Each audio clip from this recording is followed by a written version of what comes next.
policymakers, and industry experts via live and on-demand webinars, only from Bloomberg. Start exploring to see what's moving the markets. Visit Bloomberg.com/webinars.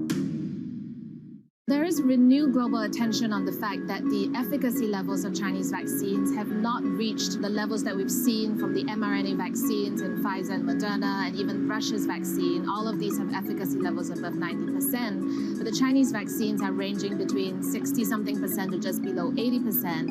And specific attention is being paid on one Chinese vaccine, Sinovac. This vaccine has been proven in a large-scale Brazil trial to have an efficacy level of just above 50%. 50% is the minimum threshold that regulators will accept for approval. So that is concerning, especially because this is the Chinese vaccine that's been distributed most widely around the world. A lot of developing countries like Brazil and Indonesia are dependent on this vaccine. So questions are starting to mount on how is this going to affect the global immunization effort. But what's also really important to keep in perspective is that the 50% efficacy rate is looking at all symptomatic disease, even mild sickness. And the truth is that all the vaccines we have out there right now, including the Chinese ones, are nearly 100% effective at preventing hospitalization and death. And those are the two most important things: bring down serious sickness, bring down fatalities. We're still going to see that happen around the world, and that's why it's really important for people to keep getting vaccinated, even if the only access they have is to a Chinese vaccine.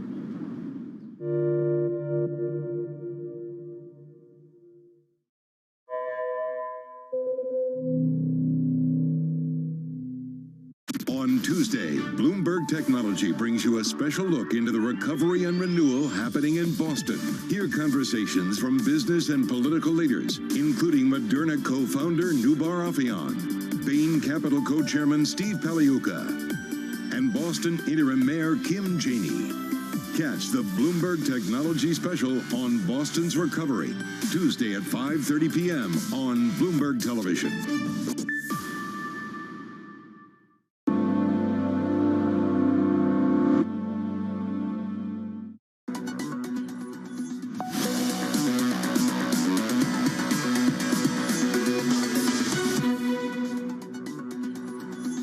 Minutes into the session, your equity market looks like this in America. The S&P 500 up by 1/3%. The Russell up 0.7. A rally in the Nasdaq up by 0.75% after a monster downside surprise on a payrolls report. We were looking for something close to 1 million. We got 266,000. Want to head down to DC and get the reaction from our team with Bloomberg's Emily Wilkins. Morning, Emily.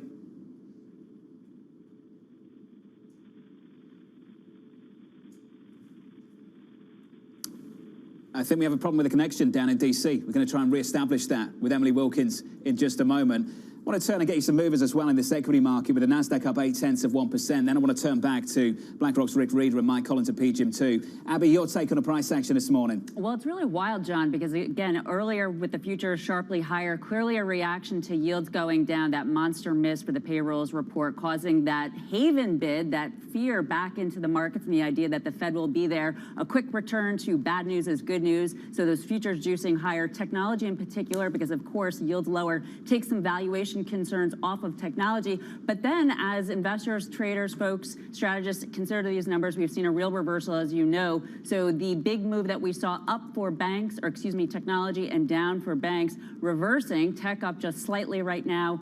Banks really moderating those losses. Healthcare, interestingly enough, I believe is the top sector right now, John. And again, that's that bounce back on the big pharma movers. Yesterday, lots of fear of disruption around the vaccine for pharma on the idea that the IP would be waived.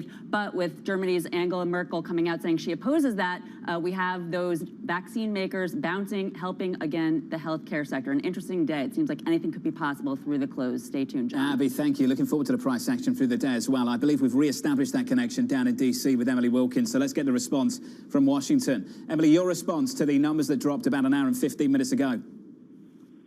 So President Biden is going to be addressing these numbers today, and he's these numbers bolster his argument that the U.S. is still in recovery from what happened to the economy during COVID, that they need this $4 trillion package that he's proposing. You know, we've watched as governors in Montana and in South Carolina have said, you know what, people aren't returning to work because unemployment benefits are too good, and strip those unemployment benefits away.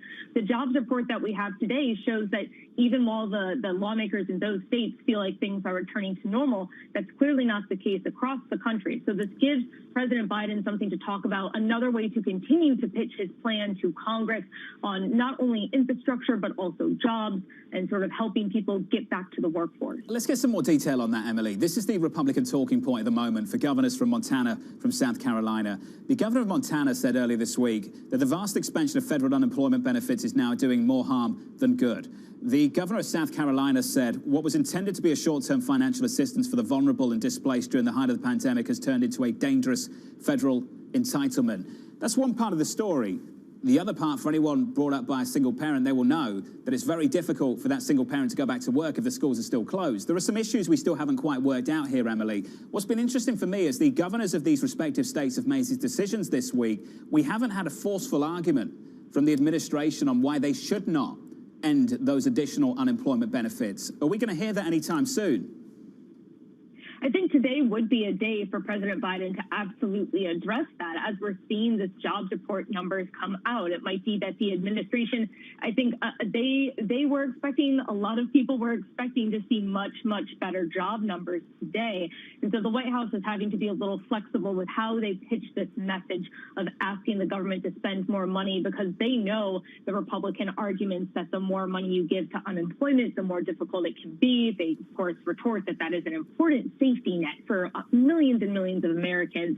And so you're just sort of seeing these two sides continue to play out as we get more and more data about what the U.S.'s current recovery looks like. And today is definitely a data point that plays to the argument of President Biden, saying that there is still more to be done and that it's not just about money. As you mentioned, it's about childcare. It's about schools reopening. It's about, do people feel safe enough to go back to work? Are they sure that they're going to be safe and not get the coronavirus if they go back? So a lot of different factors in play here and exactly what is keeping some Americans from returning to the workforce. I'd like to get some final thoughts from our panel. In the meantime, Emily, thank you. BlackRock's Rick Reeder still with us, PGIM's Mike Collins too. Rick, as we round out this program, just some final thoughts from you, please, Rick, on what you're going to be looking for in the days and weeks to come from here.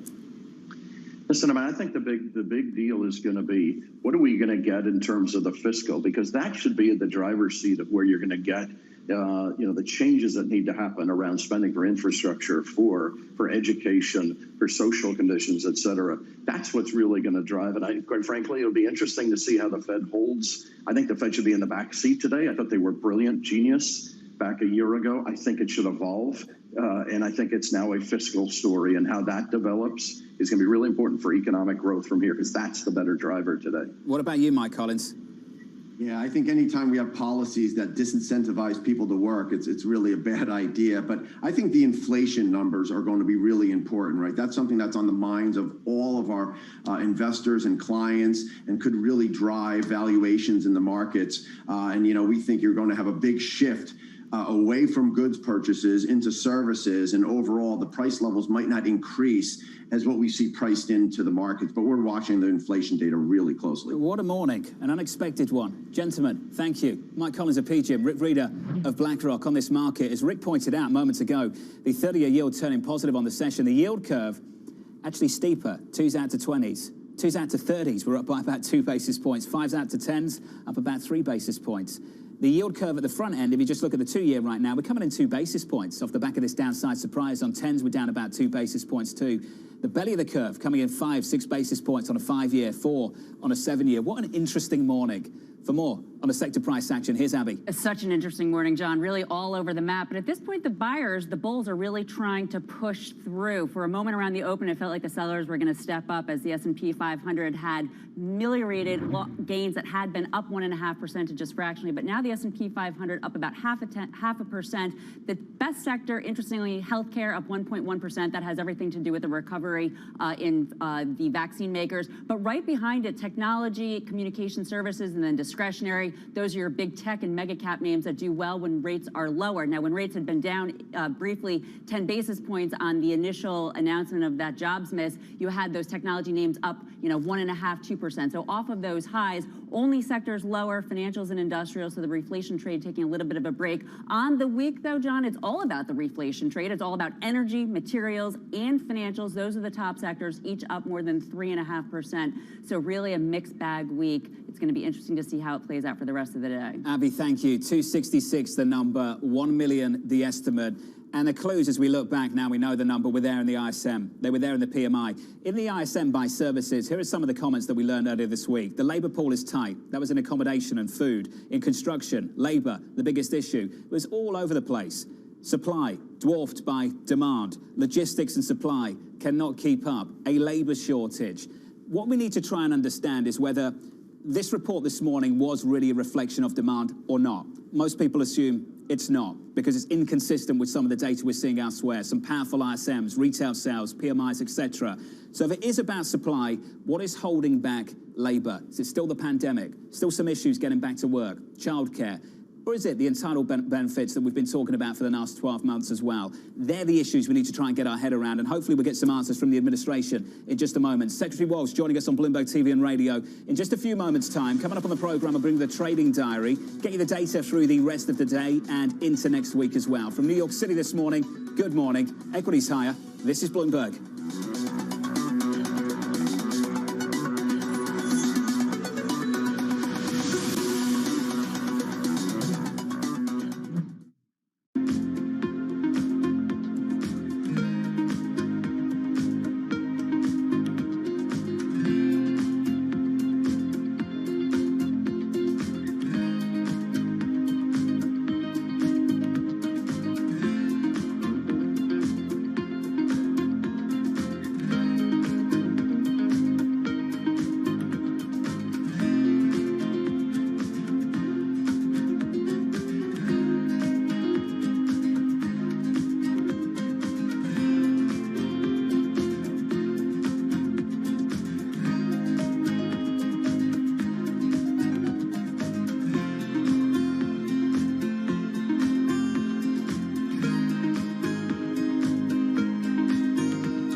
half of U.S. households invest. We'd like to get that number up to 95+%. Investing should be as ubiquitous as shopping online. It should just be something that people do.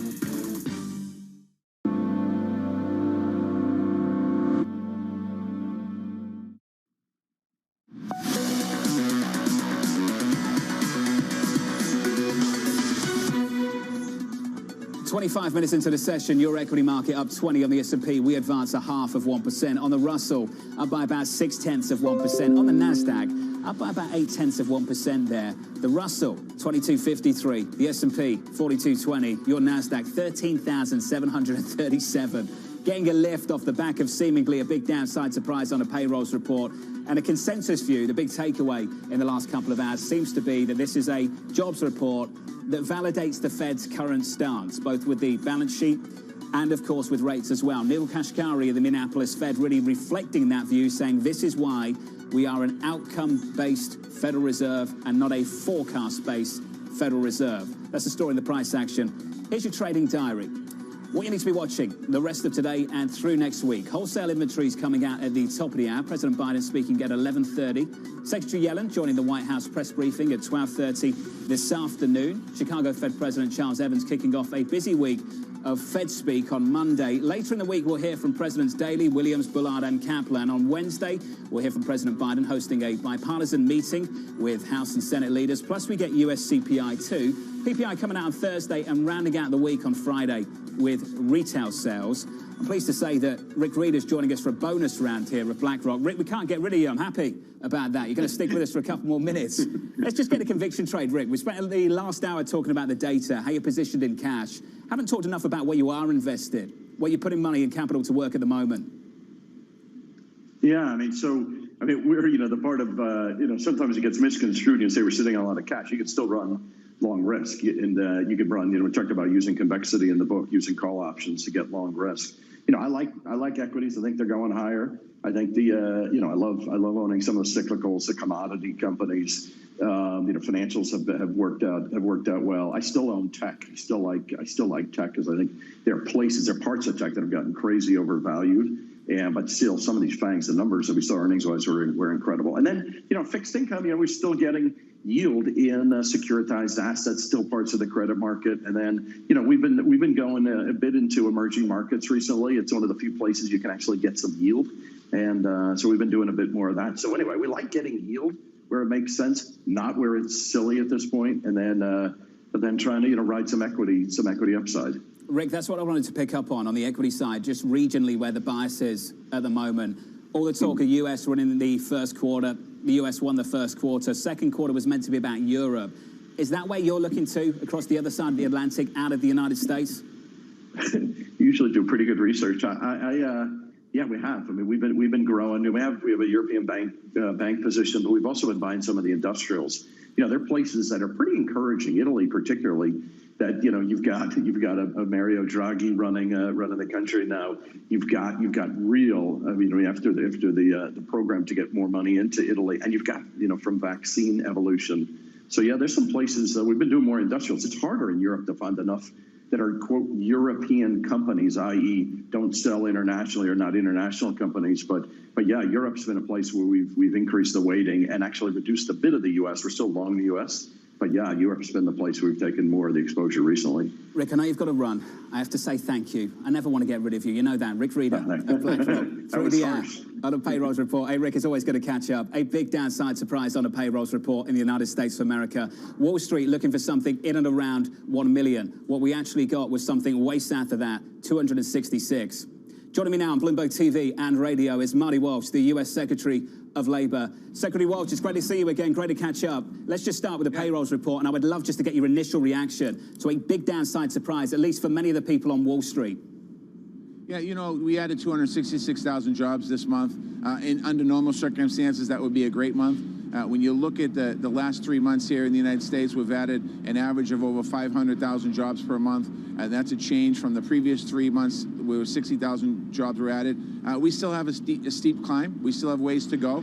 Another positive number here, two positive numbers, is that the leisure economy, which includes restaurants and travel, is up significantly as far as job gain, and more people looked for jobs in the month of April than the previous month. So we're seeing positive signs as we continue to move forward here. Secretary Walsh, there seems to be a ton of demand. Everywhere you look, you see it in all the data points. The conversation we've had since 8:30 Eastern, as soon as this number dropped, is what is happening on the supply side, what is holding people back, whether it's the PMI or the ISM data that we've seen earlier this week in America. The labor pool is tight. Labor's the biggest issue. Logistics and supply can't keep up. There's a labor shortage.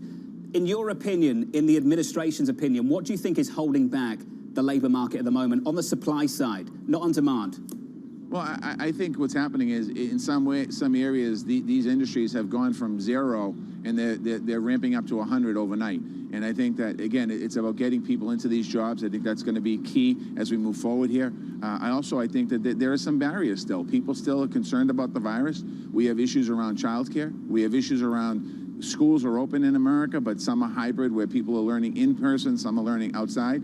So we have issues around that. We also have the vaccine and making sure that people get vaccinated. So I think there's a little bit in different areas. One of the things that probably concerns me the most is that the communities of color unemployment rate is nearly double, well, not quite double, but it's higher than the unemployment rate is an average in the country, and those are numbers that really concern me, and also getting women back into the workforce. So I still think there's lots happening here, and I think as we get through the next month or so, we will start to see a lot of that clarity happening, where people will be going back into the workforce in bigger numbers as we move forward. You're well aware of what the governors of Montana and South Carolina think of the additional unemployment benefits, and for the benefit of our audience, Secretary Walsh, I'm going to read out some of the quotes just to get your reaction to them. The vast expansion of federal unemployment benefits is now doing more harm than good. That was the Montana governor earlier this week. The governor of South Carolina saying what was intended to be a short-term financial assistance for the vulnerable and displaced during the height of the pandemic has turned into a dangerous federal entitlement. That's the talking points coming from the governor of Montana and South Carolina, and elsewhere in the country too, and in part on Wall Street from some of the economists as well. I haven't heard the administration's response to that. Secretary Walsh, what is your reaction to their take on the situation? My reaction is we still have millions of Americans that are out of work. We still have millions of Americans worried about putting food on the table, paying their mortgages, paying their rents, keeping their families moving forward.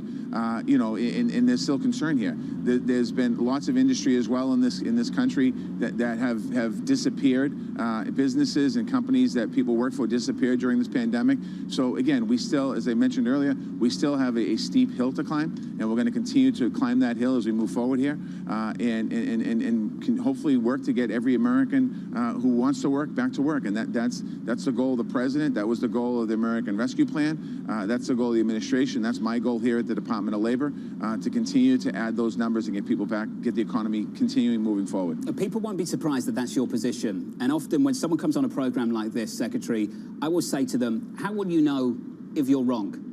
And when we look at the additional $300 a week in unemployment benefits that run through September, how would you know if you're wrong? The childcare issue is clearly an issue. And I mentioned earlier this morning that anyone who was brought up by a single parent understands that issue, that if the school is closed, there's a problem getting back to work. That's plain and simple, it's very clear. But for you, sir, how would you know if you were wrong, that the more complete picture actually has something to do with the additional unemployment benefits?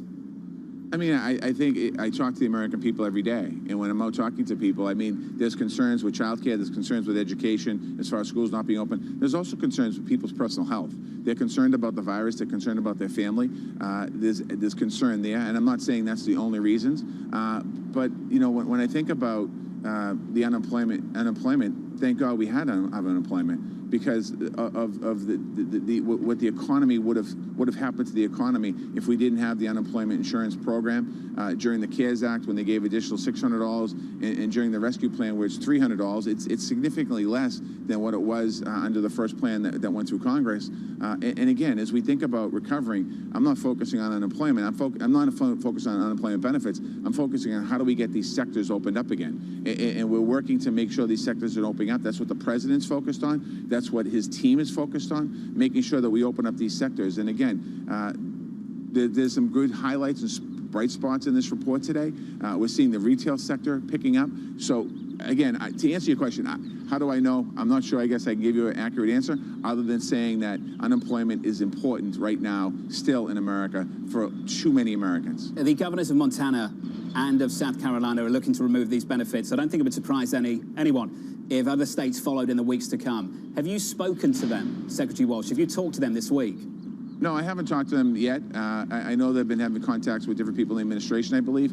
You know, the unemployment rate in Montana is about 3.5%, which is significantly less than what we're talking about today in the country, which is over 6%. So again, every state has different factors, and they're in different spaces. So there's different reasons for people concerns. If you look at the state of Massachusetts, or you look at the state of New York, or you look at California, other places, the unemployment rates are higher in those places, because a lot of those industries are still just coming back. So you know, you can't compare it's apples to oranges, not apples to apples. Well, do you think it's apples to oranges to allow each and every state to have the same additional unemployment benefits? And next time around, Secretary Walsh, do you think we need to rethink how we distribute some of those benefits? Well, I think in the American Rescue Plan, the one thing that's in there is a $2 billion investment for us to look at the UI system, and I think that that's something that the pandemic has showed us, is that we have an opportunity right now to look at what worked, what didn't work, and how do we strengthen the system for the country and for individual states and territories in this country. Secretary Walsh, good to catch up. Looking forward to catching up again soon. Some big questions, and hopefully we get some answers in the months to come. From New York City this morning, this was the countdown to the open, and that was the reaction from the White House. Your equity market, 42.26. We advanced 0.6%. This is Bloomberg. From the financial centers of the world, this is Bloomberg Markets with Alex Steele and Guy Johnson.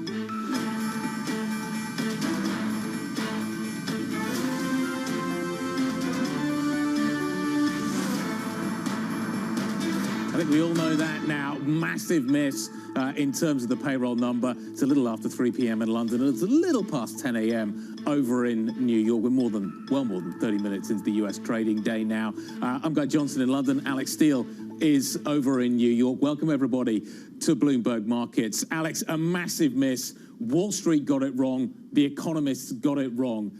And wow, are we seeing the reaction as a result? Yeah, it feels like maybe one of the takeaways is just the economists are just not going to be right on this kind of thing. I mean, the comps are going to be so hard to understand as well. The market reaction was pretty fast and furious, but it is settling out a little bit now. Neil Kashkari was on with Michael McKee earlier and said, look, we obviously got a long way to go. That's what the data is telling us. So the initial reaction was, go ahead, buy bonds, buy tech. That was it, sell small caps. We are seeing us moderate some of that. Initially, the 10-year yield jumped 10 basis points. Now we're just down by about 4 basis points. Euro dollar, though, firmly above that 100-day moving average. So that weaker dollar story really permeating. Longer Fed.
When I met him first online, I found him to be really sweet. I think I was the one who was talking for an hour. He was just listening. When we met, I saw her. She was beautiful, intelligent, and kind, which was, something that I was looking for.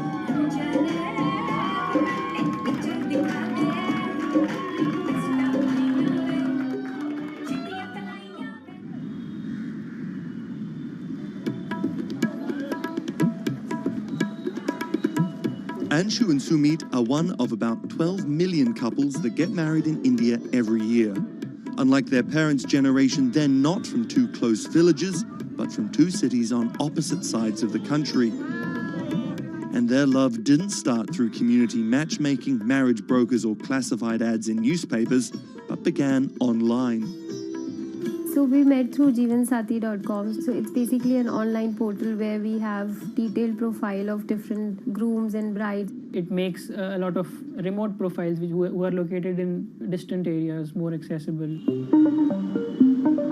Thanks to growing internet and smartphone usage, matrimony websites and apps in India are starting to disrupt the matchmaking industry.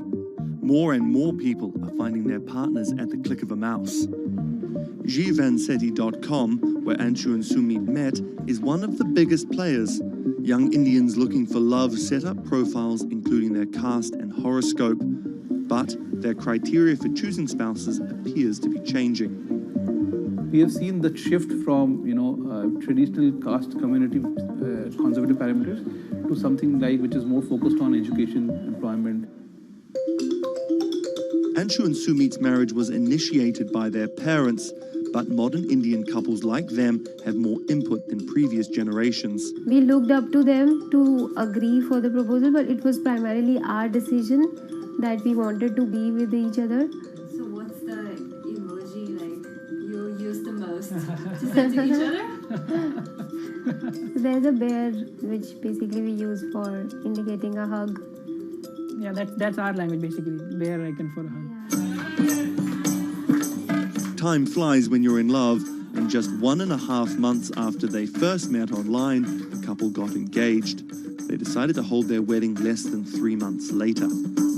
But planning a traditional Hindu wedding on such short notice is no easy task. The massive event usually lasts 3 days, has various ceremonies and celebrations, and involves the entire two families and hundreds of guests. Luckily, there are websites and apps for that. We searched online, we got in touch with Wedding Brigade, and they helped us finalize the venue. And it makes the search faster and efficient. Startups like the Wedding Brigade are challenging traditional wedding planners in this $50 billion industry. It provides various services from booking banquet venues to buying wedding gowns. The website makes money by charging commission from vendors. People don't want to be limited to what is available around them. They want to know the entire range of options available before making a decision. And now it's easy to find almost everything on one portal.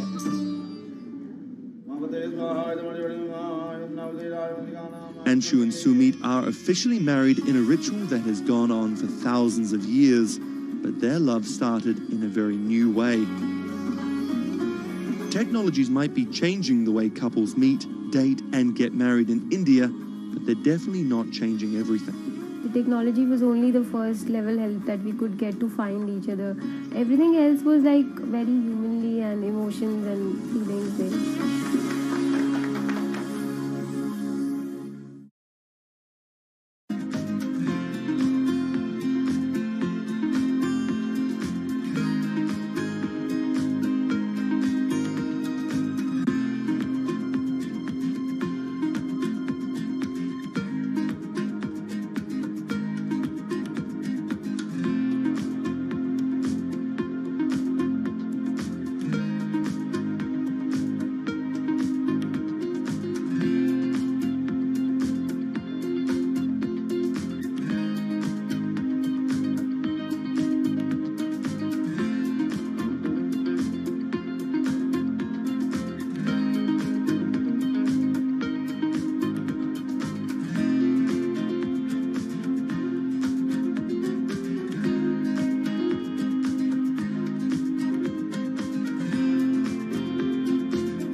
Massachusetts Senator Elizabeth Warren has become a symbol of everything the Republican Party stands against. Everyone gets a right to basic health care. We need strong oversight of these banks. A legal scholar and a consumer advocate turned politician, Warren has branded herself as a champion of the working class and made a career out of standing up to big business. While rumors of a 2020 presidency bid remain just that, I'm not running for president. her Senate seat is up for re-election in 2018, and Republicans are already pumping millions into super PACs to defeat her.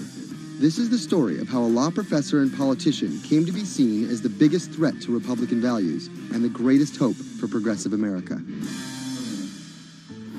Elizabeth Warren was born Elizabeth Ann Herron, the youngest of 3 siblings, on June 22, 1949 in Oklahoma City to middle-class parents.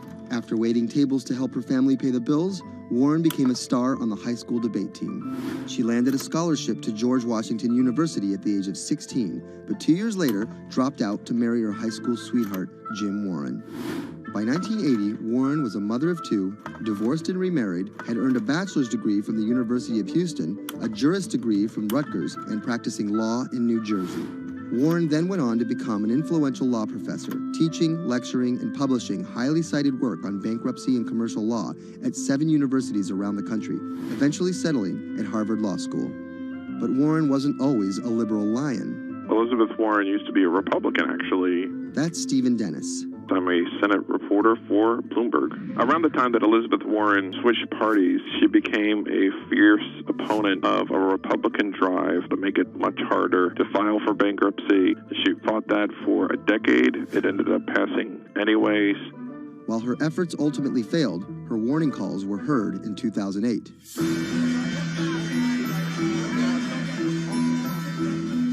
We're in the midst of a serious financial crisis. Our entire economy is in danger, and without immediate action by Congress, America could slip into a financial panic, and a distressing scenario would unfold.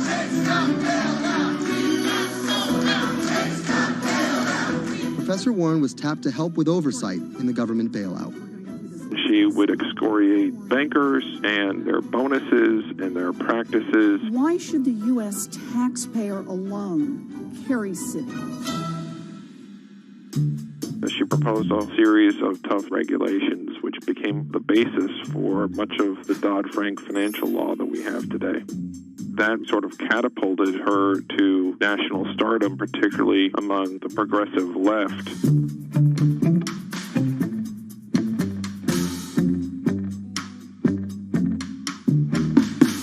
Encouraged by her newfound notoriety, Warren declared her bid for the U.S. Senate on September 14, 2011. During the race, her opponent Scott Brown tried to derail Warren by accusing her of falsely claiming Native American heritage, a controversy that earned her the nickname Pocahontas. Nevertheless, she was victorious and won the Senate seat by a comfortable margin. She used her new tenure to challenge everyone, from banking regulators and Treasury officials to members of Wall Street and Congress. I'm really concerned that too big to fail has become too big for trial. We need tough new laws to hold corporate executives personally accountable. No one should be above the law. She called for Wells Fargo CEO John Stump to resign for fraud, introduced the Bank on Student Loans Fairness Act, and reintroduced the 21st Century Glass-Steagall Act. In 2016, after staying silent during the Democratic primary battle, Warren finally endorsed Hillary Clinton and had some harsh words for candidate Trump. Donald Trump is a loud, nasty, thin-skinned fraud who has never risked anything for anyone, and that is just one of the many reasons he will never be president of the United States. But she was wrong. The forgotten men and women of our country will be forgotten no longer. Warren wasted no time resisting Trump's agenda. Have you ever managed or overseen a $1 trillion loan program? I have not. How about a $1 billion loan program? I have not. Okay. In the Donald Trump era, Elizabeth Warren has been playing defense and trying to prevent Donald Trump and his cabinet appointees from rolling back protections that she helped enact. Warren actually found herself rebuked by Mitch McConnell for reading a letter by Coretta Scott King about Jeff Sessions' record on racism during his confirmation. She was warned. She was given an explanation.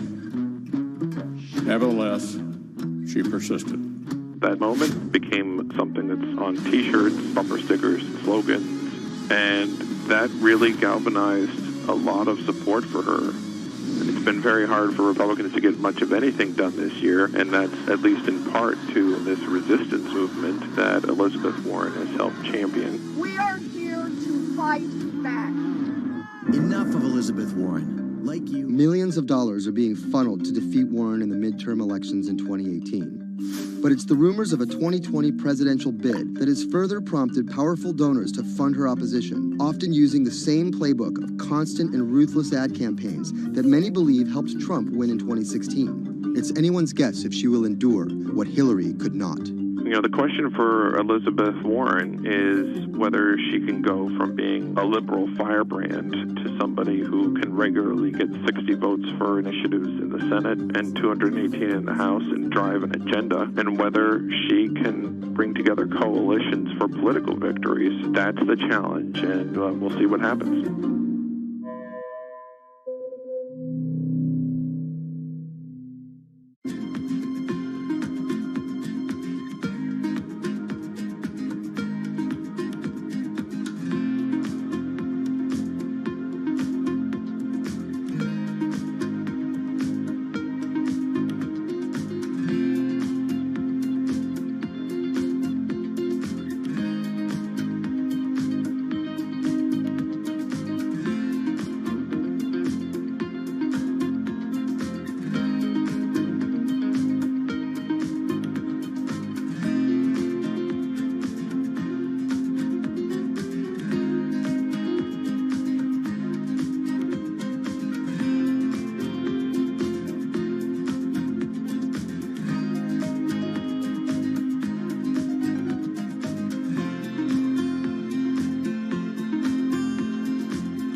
Sadiq Khan, the mayor of London, has made some powerful opponents. He doesn't know me, never met me, doesn't know what I'm all about. I think they're very rude statements, and frankly, tell him I will remember those statements. My message to Donald Trump and his team is that, your views of Islam are ignorant. He's the first Muslim mayor of a major Western capital and proud of it.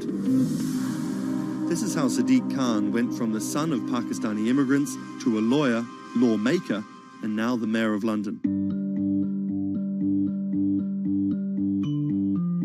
Khan's parents emigrated from Pakistan. His father was a bus driver, his mother a stay-at-home seamstress. The 10-strong Khan family squeezed into a 3-bedroom flat in South London. He wanted to be a dentist, but TV in the 1980s convinced him otherwise.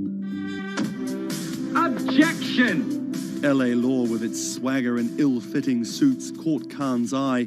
He graduated in 1991 with a degree in law from North London University and joined a human rights firm. Khan worked a number of high-profile cases, often clashing with London's Metropolitan Police Force. But he had bigger political ambitions. This is what being a new MP is like, squatting on a bench in the absence of an office, dealing with letters from constituents. Reports are just coming in of an explosion here in London. So there's just explosions, and then it was just smoke everywhere. Everyone's just asking what's happened. Only 2 months after Khan entered the Commons as a Member of Parliament, London was attacked by Islamist extremists. That day will stay with me for the rest of my life. He spoke out against the attacks both as a London MP and as a Muslim. He has been very clear about his opposition to violence, opposition to terrorism, and has set out to make the case for a more open and peaceful Islam. That's Thomas Penny, one of Bloomberg's Westminster correspondents. Here is a man who is a Muslim, and he is standing up and being open and straightforward and being clear that the problem here is not Islam, but it's Islamic extremism. In 2015, a decade after the attacks, Khan ran for mayor of London, and his faith was back in the headlines. His opponent, Zach Goldsmith, trying to link Khan to radical Islam. The debate got again personal and nasty. The Goldsmith camp has called Khan extreme and accused him of associating with, quote, those who seek to do our police and capital harm. There's a pattern of behaviour. Even the former Prime Minister David Cameron repeated the allegations. He shared a platform with Sajil Shahid, the man who trained the ringleader of the 7/7 attacks and accused the United States of bringing 9/11 on themselves. But the smears didn't stick. Zach Goldsmith ran a very negative campaign that was based on what people knew was a lie. This election was not without controversy. And I'm so proud that London has today chosen hope over fear and unity over division.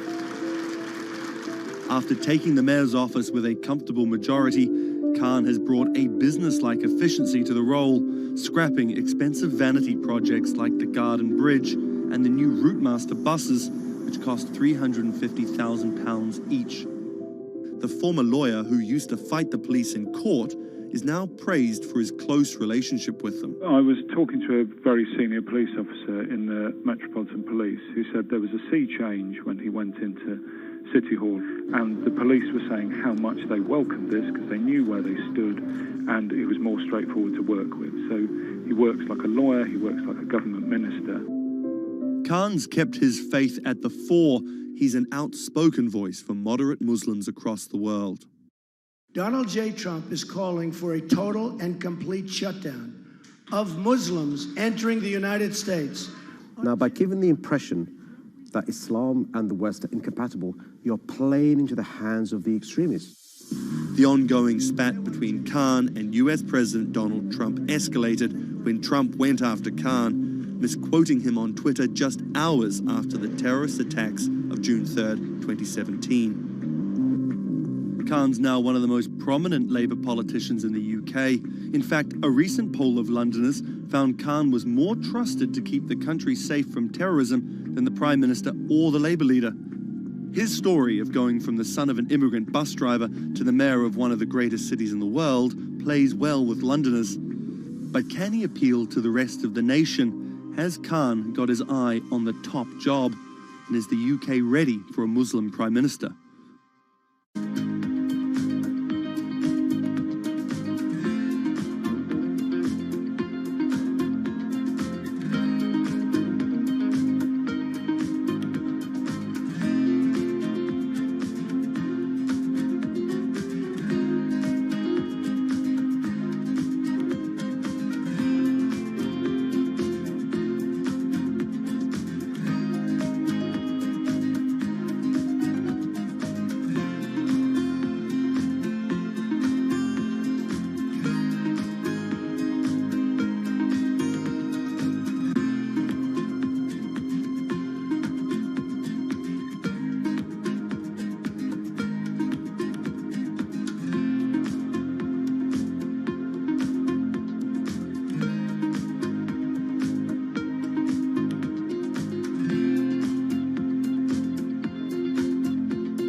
What does it take to change the world?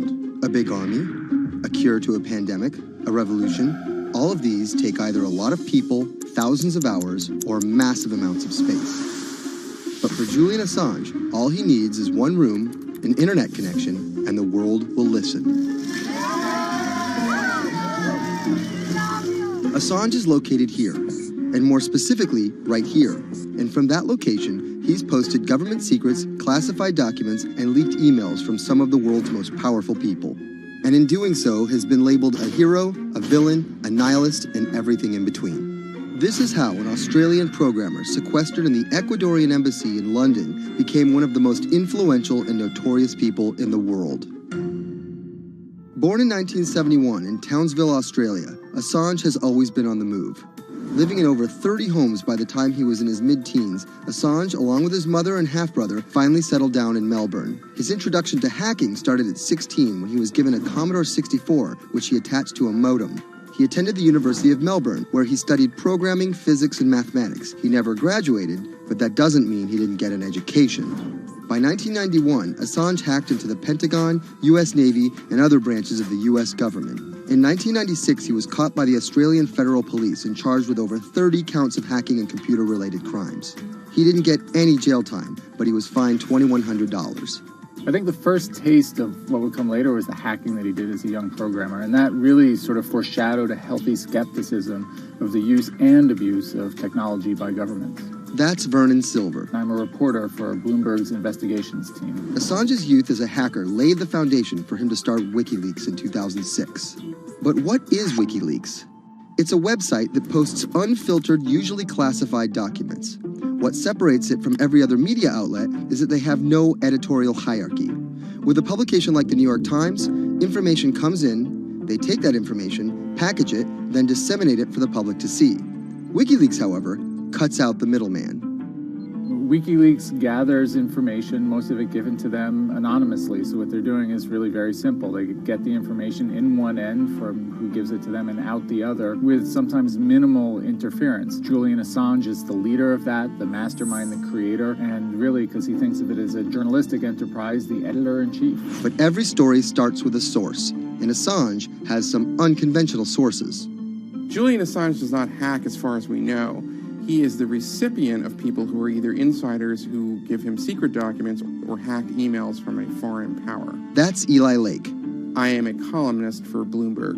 And there was no source bigger for Assange than Chelsea Manning. He used to be known as U.S. soldier Bradley Manning. In 2010, Manning provided Assange and WikiLeaks with hundreds of thousands of leaked government documents.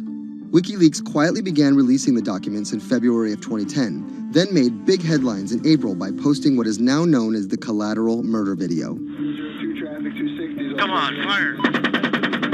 It was a vivid, graphic video. It changed the debate on the Iraq War, and importantly, it put WikiLeaks on the map when they put it online, and they couldn't be ignored at that point. And those leaks were just the beginning. They went on to post more than 90,000 leaked documents known as the Afghan war logs, 390,000 documents known as the Iraq war logs, and 250,000 private messages between diplomats called cables in what is now known as Cablegate.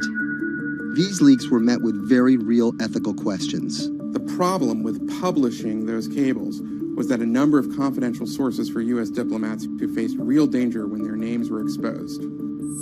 Then Secretary of State Hillary Clinton drove the point home that every country, including the United States, must be able to have candid conversations about the people and nations with whom they deal.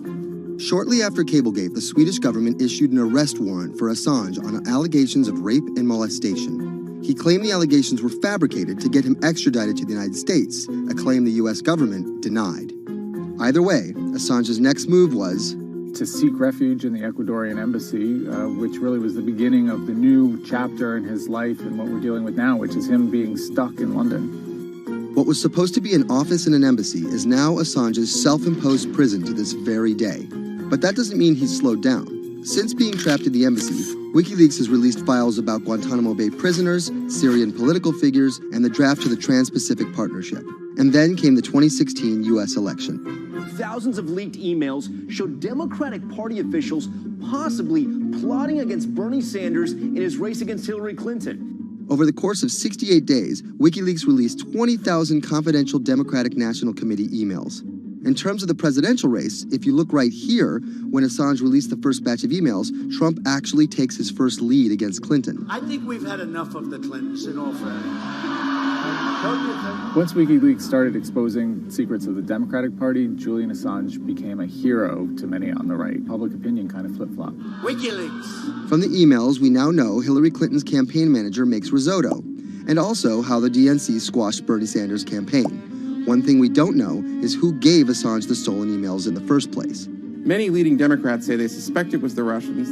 They released an analysis from a private cybersecurity firm that had said it was the Russians. But Assange claims our source is not the Russian government, and it is not a state party. So this is where we stand today. The public still doesn't know who provided the emails to WikiLeaks. Meanwhile, Assange is still running WikiLeaks and still releasing documents. In March 2017, he started publishing documents from the CIA's Center for Cyber Intelligence called Vault 7. The CIA, the agency charged with finding and keeping our top secrets, can't keep its own secrets. As long as Assange has a connection to the world, no government secret will be too far from exposure. Julian Assange is still in the embassy. Maybe he'll leave, maybe he won't. Kind of regardless, his work has been done. He's changed the way people think about their governments, about their own secrets, about their own hackability, and really the world has changed because of him.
When it debuted, the 4G wireless we have today allowed people for the first time to hit the road and explore unknown places with only a smartphone for directions. When 5G arrives, it could enable driverless cars to take us there as well.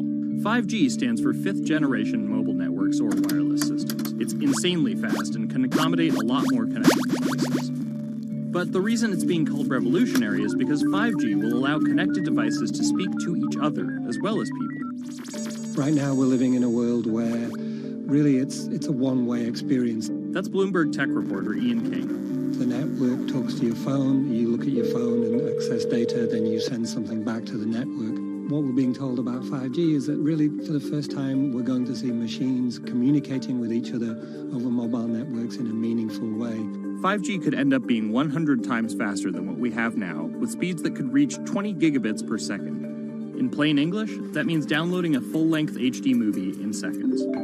5G will also increase total bandwidth, which we will need in order to accommodate the growing Internet of Things. We're talking about the class of devices like internet-connected refrigerators, thermostats, dog collars, but 5G will enable many, many more. Things like your utility network factories where machines are just sat there not connected at all. Suddenly they're all going to be connected. Suddenly we're going to be able to have real-time monitoring. Other things like cars, like utility poles, like your light, the light poles. But perhaps the biggest advance will be a huge reduction in communication lag time, known as latency. A network of driverless cars will need the speed of 5G to ping each other multiple times per second to avoid collisions. Near instantaneous data transfers could allow doctors to perform surgery remotely with a robotic scalpel. So how will all this work? First, you need to improve network density. And that's just a fancy word for saying you put more towers out there. What we're being told is that's not actually the case with 5G. The idea is 5G will not only use the existing mobile spectrum, but also tap into higher frequencies called millimeter waves. Millimeter waves can carry more data, but only travel short distances. This may mean you'll see a lot more of these base stations around town. And the new towers may have as many as 100 antenna ports, compared to about a dozen on 4G cell towers.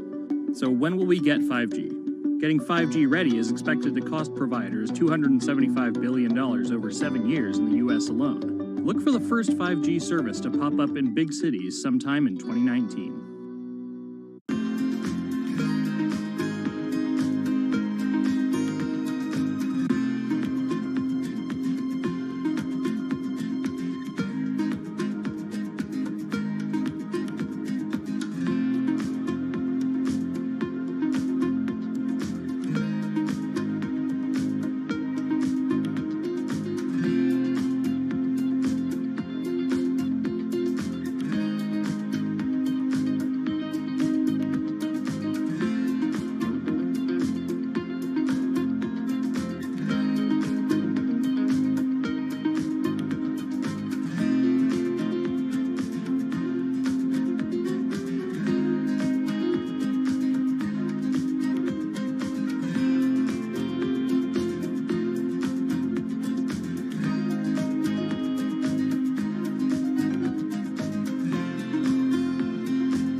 People think of Vladimir Putin, they think of capital P, power. And that's exactly the impression he creates. Whether it's physical power, firing different weapons, riding in various James Bond-esque modes of transportation, or tossing hapless opponents in judo. Or political power, ruling his own country with an iron fist, crushing his political opposition, or, most recently, being accused of meddling in foreign elections for his own benefit. This is how Vladimir Putin went from a poor, tough kid in Leningrad to a KGB spy to the very symbol of modern Russia. Vladimir Vladimirovich Putin was born in 1952 in Leningrad, which is now St. Petersburg. His father was a factory foreman and his mother a homemaker. It is widely said that Putin's public-facing tough guy persona can be traced back to him getting into fights when he was younger, which paved the way for him to take up judo. After getting a law degree from Leningrad State University, Putin joined the KGB Foreign Intelligence Service. He spent 16 years in the KGB. When Putin returned to Russia, he began his political career. He went to work for Anatoly Sobchak, who was then the mayor of St. Petersburg. That's Leonid Brzezinski. I'm a columnist at Bloomberg View. Putin thrived in Sobchak's administration because he was sort of considered pretty efficient city official at that time. He was very loyal to Sobchak. So loyal and efficient that he was noticed by Yeltsin's close circle. And those people soon brought Putin over to Moscow to work in Yeltsin's administration, where he quickly climbed the political ladder. Then, of course, he was promoted to Prime Minister of Russia. That's Dmitry Trenin. I am currently director of the Carnegie Moscow Center. Around this time, Yeltsin and the people around him, the so-called family, decided that Putin would become Yeltsin's successor. And then this happened. The apartment bombings were carried out in 3 Russian cities, killing 293 people and injuring more than 1,000. Putin immediately accused Chechen separatists for the bombings and followed it up with action. He was credited with having a very successful military campaign against the terrorists. And it worked. After that, he became an heir apparent in the eyes of the Russian people. 3 months later, Yeltsin resigned. And on his way out, a famous exchange. He was getting into the car in the Kremlin, and the last words that he addressed to Putin before getting into his car was, "Take good care of Russia." So Putin took over as president, and 3 months after that, won his first election. But just because Putin won the presidency, that didn't mean he had all the power. This is Michael McFall. I was U.S. ambassador from 2012 to 2014. In the 1990s, there was a fire sale of all the things worth owning in Russia, and certain people, the oligarchs, did better than others in that fire sale, sometimes called privatization, and those people tended to be well connected with the Yeltsin regime, and they weren't Putin's friends. But they probably miscalculated, thinking that they could easily find a way to influence him. It became impossible almost from the start. From that very moment, there was warfare between him and the oligarchs. That's when Putin gave the oligarchs a choice. Putin's way? Some of those people from the 90s managed to figure out a new way of dealing with Putin and have survived. Or prison. Others could not find common vision, and so they lost their assets. Khodorkovsky once was Russia's richest person, worth $15 billion, but he ran afoul of President Vladimir Putin and spent a decade in prison. With domestic power consolidated, Putin focused on restoring Russia's global influence. Putin is the guy who believes in the expansionist Russian state. Georgia and Ukraine and all the other Soviet republics that split off when the Soviet Union fell apart, he still believes that they're traditional Russian satellites. A lot of his strategy is about keeping them in the orbit. That Yeltsin line, take good care of Russia, that's how he understands it. And he used annexation and invasion, as well as oil, gas, and trade to keep former Soviet republics in Russia's orbit. In 2008, Putin's 2 terms were up, and he decided to step down as president. Dmitry Medvedev stepped in as president, and Putin went back to prime minister. But really, Putin never left power. He pretty much continued running the country, and Medvedev was a bit of a figurehead. There was actually a period of cooperation between Russia and the U.S. that benefited both countries during Medvedev's presidency. Because Medvedev did not have the same negative attitude towards the West as Putin did. But when Putin came back to run for a 3rd term, in the lead up to the 2012 election, it was widely believed that both the presidential and parliamentary elections were rigged, and Russians took to the streets. Putin blamed the protests squarely on America, and more specifically, Secretary of State Hillary Clinton. He believed that she had sent, this is his words, a signal to demonstrators. Still, Putin won by a huge margin and set about crushing the protest movement immediately upon his return to the Kremlin.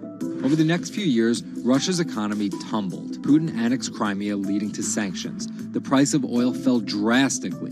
The ruble hit a new low, and America played down Russia's influence, with Obama calling Russia a regional power. Despite all of that, Putin's approval rating remained sky high, and then an opportunity for payback. I think I'd get along very well with Vladimir Putin. In 2016, there was one candidate who called Vladimir Putin very smart. Trump exhibited tolerance towards Putin's actions annexing Crimea, and similar views on NATO and sanctions. Secretary Clinton didn't support any of those views. Even though Putin denies any wrongdoing, U.S. elections. Yes. the U.S. has accused Russia of being behind the leaking of 20,000 Democratic National Committee emails, which many say helped Trump beat Hillary Clinton in the presidential election. Which leaves us here, with the possibility of a President Putin until 2024, positioning Russia to be the world power he always imagined it should be.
Jack Ma is Asia's richest man and most recognizable business tycoon. He's the chairman of Alibaba, China's e-commerce giant and one of the 10 largest companies in the world.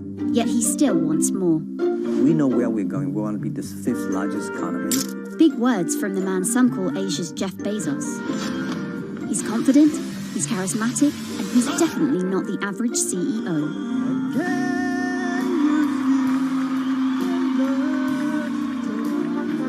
This is how a poor school teacher went from the classroom to being one of the most influential multi-billionaires in the world.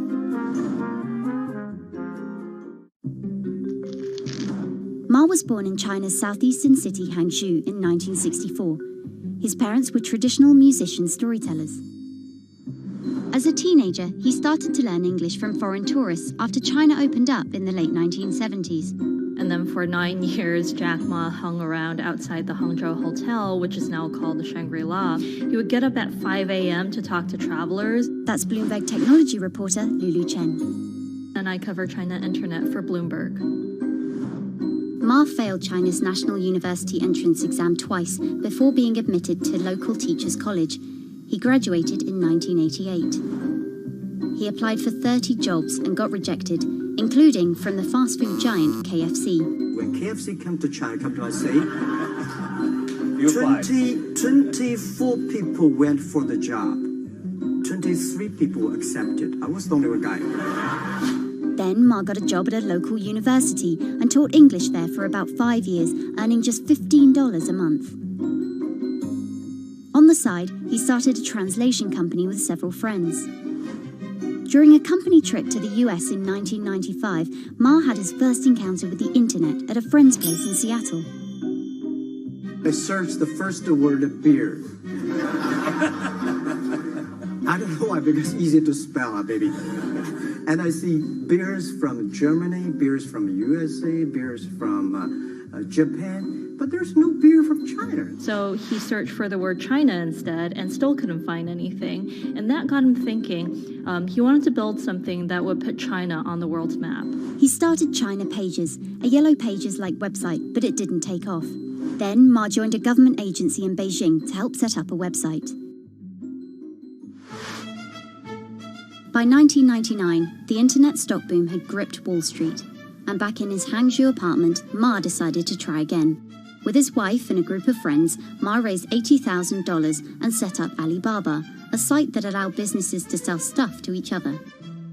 人家美国人强就强它的硬件，强就强它的系统基础，这方面确实比你早。但是玩信息玩软的，中国人的脑袋绝不比你们长。我们在座的所有人的脑袋绝不比你们长。By 2000, Alibaba had raised $25 million from investors, including Goldman Sachs and SoftBank. He had no business plan and zero revenue, but his eyes was very strong eyes. In 2003, Alibaba started Taobao, a platform for individual sellers to trade with each other, and publicly declared war against eBay, who had started to make a foray into China. Jack Ma has this famous saying that Alibaba is a crocodile in the Yangtze River, whereas eBay is a shark in the ocean. And if they fight eBay in the ocean, then they'll lose. But if they fight them in the Yangtze River, then they have a home base advantage. In 2007, just 1 year after it forced eBay out of China, Alibaba debuted its business-facing division on the Hong Kong Stock Exchange. But it delisted 5 years later as its performance sagged. But in 2014, Alibaba raised $25 billion in the world's biggest IPO in New York.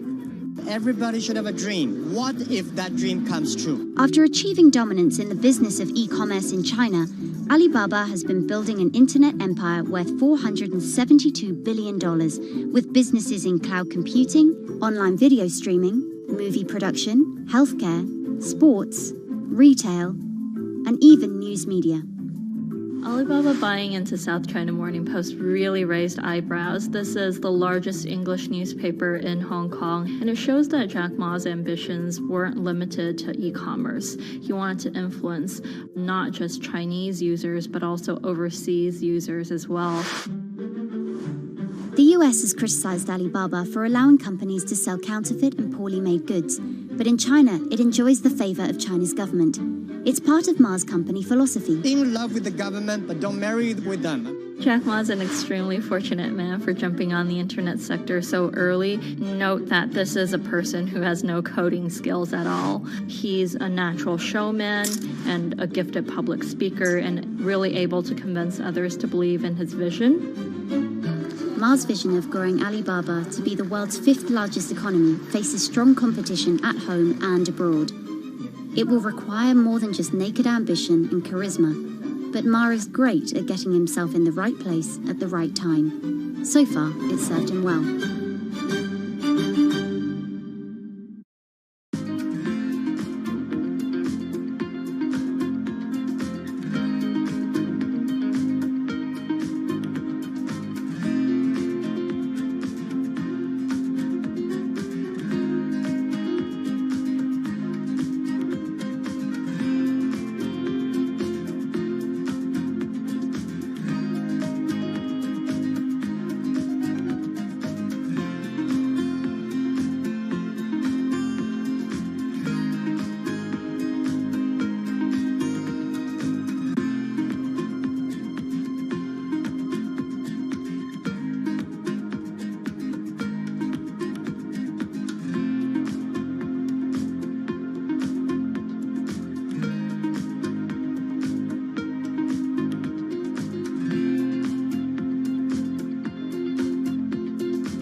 Thiel is a walking contradiction. He got his bachelor's and Juris Doctorate from Stanford, but speaks out about the horrors of higher education, saying college is as corrupt as the Catholic Church was 500 years ago. He's a staunch supporter of the free press, yet he bankrolled a lawsuit to bankrupt an independent media company. But these were not journalists. And most of all, he's an immigrant libertarian who's the most public supporter of Donald Trump in all of Silicon Valley. What Trump represents isn't crazy, and it's not going away. This is the story of how an openly gay, immigrant genius, libertarian billionaire went from tech contrarian to Silicon Valley's biggest Trump supporter.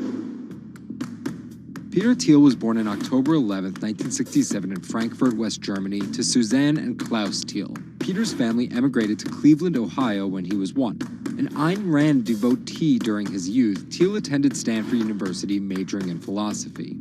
His Stanford experience shaped a really big part of who he decided to surround himself with. That's Lizette Chapman. And I cover technology and venture capital here at Bloomberg. He and his Stanford friends made their first big splash in tech with PayPal. After selling to eBay for $1.5 billion, they would become known as the PayPal Mafia for each incredible success after PayPal. For Thiel, that began with an early, modest $500,000 investment in Facebook. And in VC speak, early means big risk, but also big reward. He turned that initial $500,000 investment into more than $1 billion in cash. But Thiel was just getting started with Facebook, and he went on to make a whole bunch of wildly successful investments. From SpaceX to Airbnb to one of the largest, most powerful companies in the United States, if not the world, and of course that's Palantir. The incredibly controversial secretive data mining startup he founded with his colleagues from PayPal. It connects data silos and then allows non-technical people to search that information for patterns.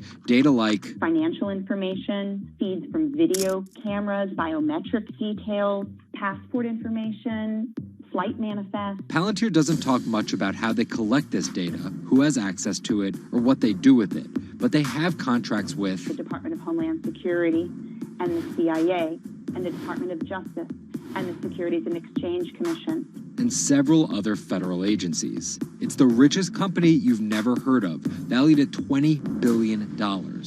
But there are plenty of obscenely wealthy people in Silicon Valley. What makes him different... He's a complex ball of multiple contradictions. Take college, for example. Even though college was extremely important for Thiel, there's something called the Thiel Fellowship. In exchange for dropping out and a promise not to pursue college, Thiel would give them $100,000 each. You basically tell people that if you get a diploma, you're saved. Otherwise you go to hell. You go to Yale or you go to jail. Also, his relationship with the press. Here's another contradiction. He's donated to free press initiatives, including the Committee to Protect Journalists. But he also secretly spent tens of millions of dollars bankrolling a lawsuit filed by Hulk Hogan over the publication of a sex tape and bankrupting the independently run Gawker Media. Why did he do this? Because in 2007, one of Gawker Media's blogs, ValueAg, outed him as gay. And with the lawsuit, he found an opportunity to get back at them by funding the lawsuit that Hulk Hogan was able to bring then, but he wouldn't have been able to do that without Thiel's money. And finally, Thiel's biggest contradiction, his endorsement of Donald Trump. When he was asked about his support for Trump, he was surprised at the outrage that came with it from many of his colleagues in Silicon Valley. He didn't want more of the establishment. No matter how crazy this election seems, it is less crazy than the condition of our country. After briefly supporting Carly Fiorina in the primaries, Thiel pivoted to Trump, donating $1.25 million to Trump and his associated super PACs in October 2016. And he didn't just help Trump financially. He gave a full-throated keynote speech supporting Trump at the Republican National Convention. I'm not a politician, but neither is Donald Trump. He is a builder, and it's time to rebuild America. And when Trump was finally elected, Thiel was given the reins to an enormous amount of power. And I want to thank you, man. You have a very special back. He was named the transitional advisor, and in that role, he did a lot of interviewing and a lot of vetting to fill hundreds of cabinet positions and different jobs within the administration. But it turns out Thiel's support isn't unconditional. Talking to people who spend time with him, I have also heard that he is no longer a great supporter of Trump. It was reported that Thiel was unhappy with the direction of Trump's presidency. Ever since, he's been mum, making no public appearances, no statements, and staying out of the spotlight altogether. Although there have been suggestions that Trump could tap Thiel for a top intelligence post or ambassadorship, there's no indication he'd accept. He's described his relationship with politics as schizophrenic. He gets really involved, and then he runs away as fast as possible. Whether Thiel takes a new position or simply continues as a board director at Facebook and Palantir, at just 50 years old, he's primed to wield some serious influence in technology and politics for decades to come.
Two 2016 was again the hottest year on record, and the previous 17 years have seen our 16 most scorching. Scientists overwhelmingly agree.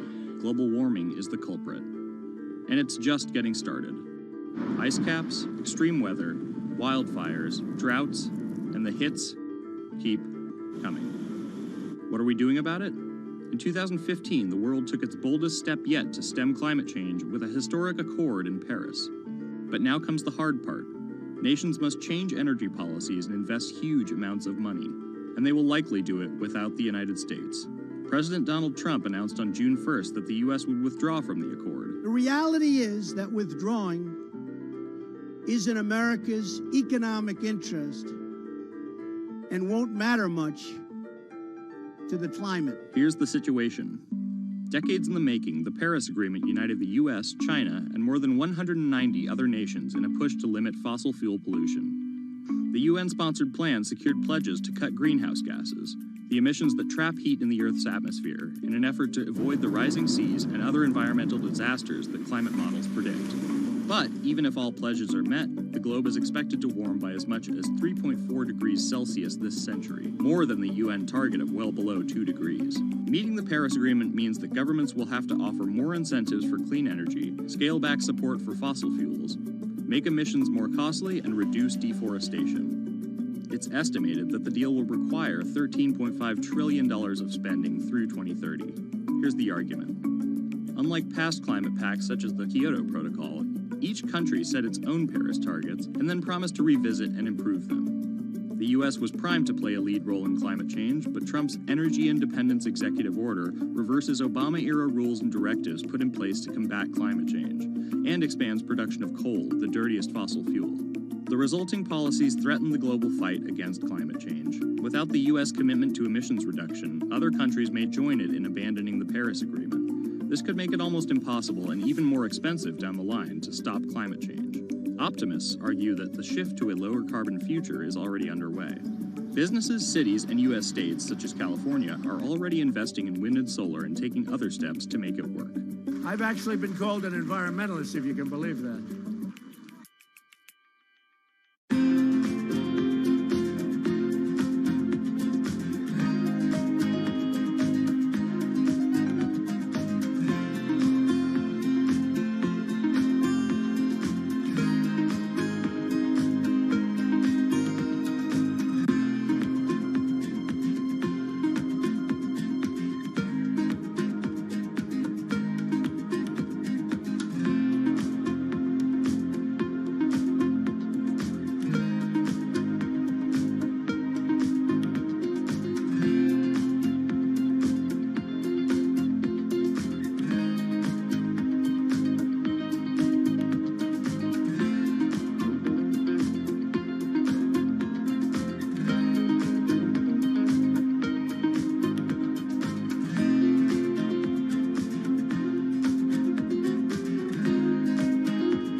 There's an inherent attraction to light and being human.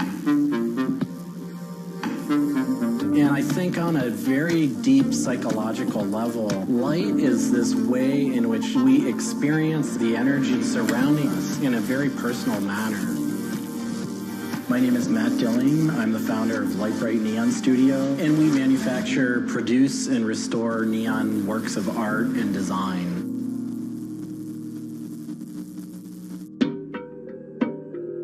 origins of the creative content of a lot of the work at Lightbright comes from a variety of sources. Sometimes people come with a napkin sketch. Some people come with an Adobe Illustrator file. And we have a whole design team who then we kind of work together to help create layouts of what it might look like. Scale it up and create a paper template using a pen plotter. And that paper template actually becomes our guide for what we're going to bend the neon to. We take from the office into the glass shop. We pick out the right size tubing with the right color for the right size project.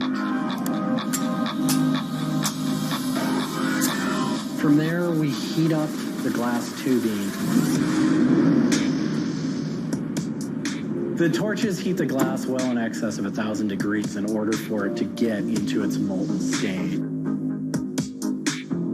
We heat up and bend the glass tubing to match the template. One of our chandeliers has over 100 different bends in it. So each one of those bends has to be marked for a heated up bend. We also have to allow the glass to cool between the bends so that the next area can be worked on and heated up in its own unique fashion. It turns into spaghetti, and then we have to make sure that that spaghetti lines back up and cools to the template. We use a blow hose to connect our mouth to the tube, create a volume that's closed, and we can control the pressure in there with our mouth. There's just a variety of challenges that come up inherently in working with glass. Glass can crack due to stress, and sometimes you'll just have a batch that all it wants to do when it gets near a torch is crack.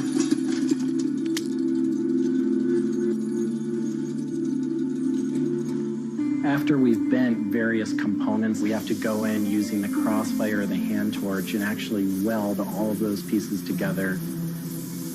The last step on that is then to weld on electrodes onto either end. Each one of those steps is very, very specific. I draw inspiration from so many different experiences. It's hard to come up with one thing that's particular, but one of the ways that I really am able to connect with the creative is to float. Floating is a similar experience to meditation, to psychedelics.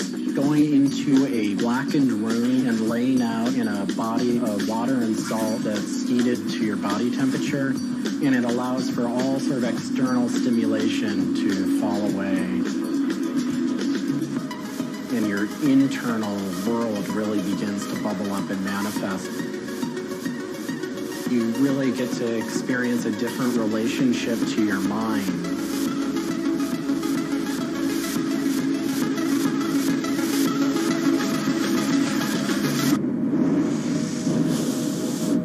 I work with neon because I can't not work with it. It's so challenging and so rewarding. And those things are so intertwined that there's no way of separating it out. I learn so much and continue to learn so much by working with it. I find so much inspiration in working with it, and I just continue to experience new and different things through the medium. It's that close to me at this point.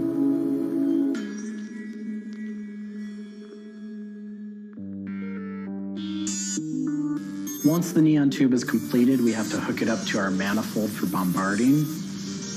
The manifold is opened, a vacuum is drawn. We check the tube for leaks with our Tesla coil. We close the tube back off, and we heat it up using a very large and powerful transformer. As the tube is heated up, it releases anything that's not inert inside the tube, and we evacuate that out. We introduce the gas into it. And we seal the tube off, sealing into that tube whatever gas we introduced into it. I think my favorite part of making a neon light is when I see it lit up for the first time. Different gases, when electrified, emit different wavelengths of light. Neon gas is this very bright orange, fiery red color. Argon gas creates a very intense blue, but that light output that is produced can then be expressed in a different wavelength by coating the inside of the tubes with a phosphor coating that takes that one wavelength of light and emits a different wavelength. bring it over to the aging table, where we hook it up to an age-in transformer and allow it to settle, age the gas in that we've introduced to it. There's always a stray particle of something left inside the tube. But that time that the oxide coating can act to scrub whatever is left inside the tube while things are getting settled into place.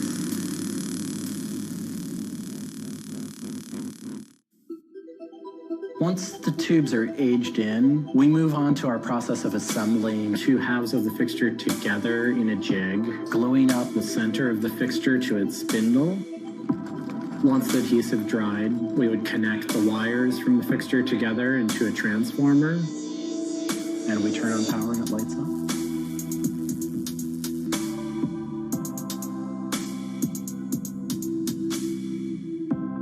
Part of what we love about what we do here is that we try and put out into the world the kind of things that we'd like to see. I still am surprised when it lights up. I'm still excited when I get to see it illuminated. There's an ineffable quality to it. To me, it is this insight into the inner workings of the universe. It literally is. It's a way of looking at what is surrounding us in the cosmos in a new light.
a bit like an addiction. You've got to make something. You have to do something. It's borderline obsession. And every bike we build is my favourite bike at the time, and as soon as it's done, I want to build another one.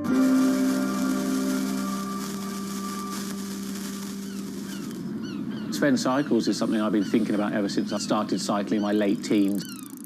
We want bikes that ultimately you'll really enjoy riding. There's never a bike that's the same. There's always a slight change. And as we build them individually as well, they have the marks of a bike that's built by hand. Most people I know cycle have an idea of their dream bicycle. And it may be an evolving idea you've had in your head. And we've worked with a lot of people that have come to us with sketches and scrapbooks. It's really, really nice to build something that's just one-off and unique. I think a lot of people see a bicycle as two wheels and a frame in the middle. There are a lot of subtle changes and nuances in design which can change the riding characteristics quite dramatically. I'm a really big fan of modernist architecture, and the simplicity of a modernist building is really hard to achieve. And with some of our bikes, they may look very simple, but I think people should not underestimate the time and effort that goes into designing a product. Tubing is key to a bike's feel and ride. Reynolds tubing has been in my life ever since I can remember. Growing up, I could never afford a frame manufactured with their tubing. We can now put a badge on our bike saying manufactured at Reynolds, which is a sort of thing as a kid I just wouldn't have believed was going to happen.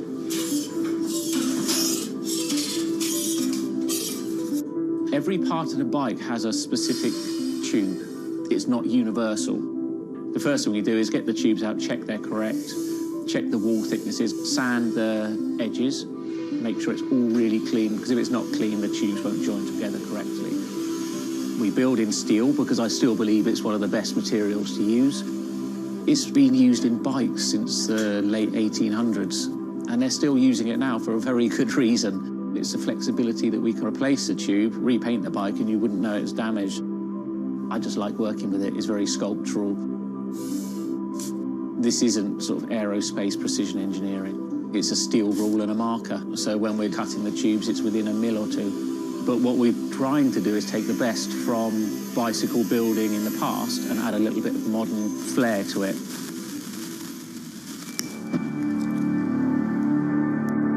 There's various techniques for building bicycles. We do a thing called fillet brazing, where you connect a pipe together. We use a bronze rod and a flame. We heat the tubes up to the same temperature and we fill the joint with bronze. And it gives a very, very sort of fluid, lovely, sort of quite sculptural feel. You've got to practice. You've got to be able to judge material temperatures. You've got to just look at it and you just get a feel for it. It's a stage where your tubes start to look a bit like a bicycle. My father's a jeweller.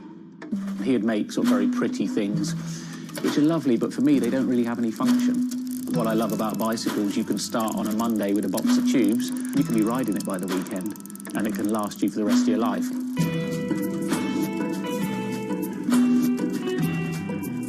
Outside of the frame and forks, the other most important part is the wheels and tyres. When you build the wheels, you have to lace them, so there's little holes going all the way around the rim. You poke the spoke through. We do build all our wheels by hand here because a machine can't get 30 years worth of wheel building experience. Colour is very, very personal. With any of our bikes, you can have them painted whatever colour you want. We've matched one to a teapot, so we can get that scanned and we can match that, or someone's favourite item of clothing. I like to let the bike sit for 4 or 5 days minimum, just so the paint can have time to cure a little bit, and then we assemble it. We get out all the new components, and it's a case of putting them together. Some bikes you can assemble in 3 hours, some will take 3 days. And we've built bikes that cost in the £10,000 plus mark. Some people, they're saving up and this is their bike and they're going to own it for the rest of their lives. So we just want to make sure they get the right thing.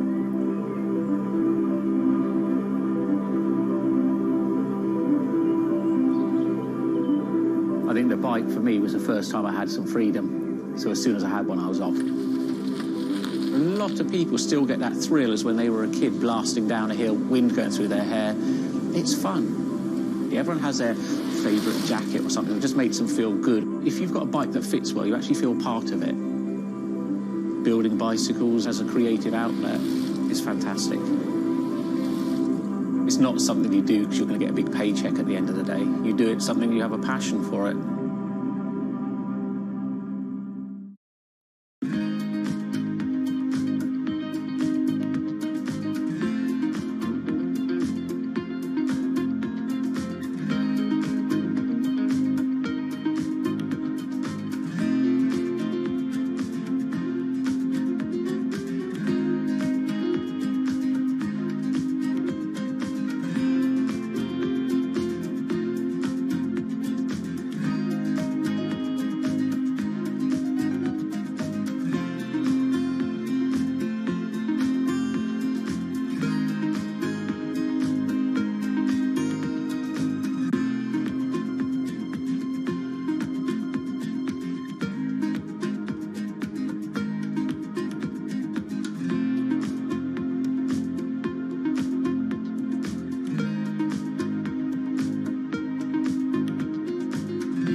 If you ever saw a wooden surfboard, it was probably hanging in somebody's house or underneath the deck.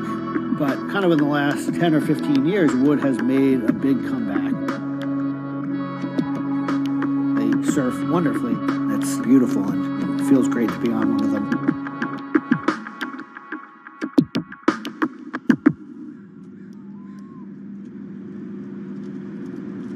I always had a love for wood and kind of passionate about things that went in the water. I've kind of been around wooden boats most of my life. There's just so much character. The way they're built, the stories that come with them, a lot of that has translated over to why we build surfboards the way we do. When we first started thinking about building surfboards, wood was the natural material we chose. They have a very high strength to weight ratio. Wooden surfboards have the longest history of use in the surf world than any other material.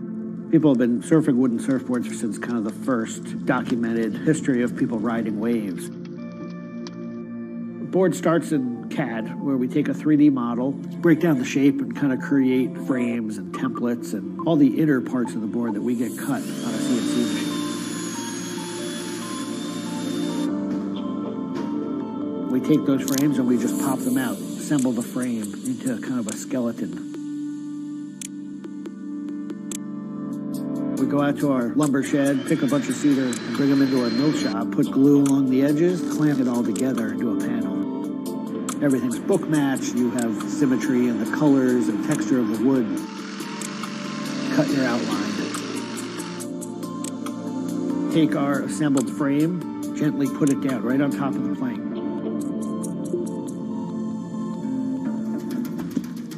Once that foundation is started, you're basically building up the three-dimensional shape, the outside part of the board, using lots of strips that kind of interlock and fit together. Every piece of wood is going to be different, and it's all going to react differently. There are frustrations with it, but I think that's one of the things that keeps it challenging. You learn to read the kind of what the grain lines are doing and what the color of the wood is telling you.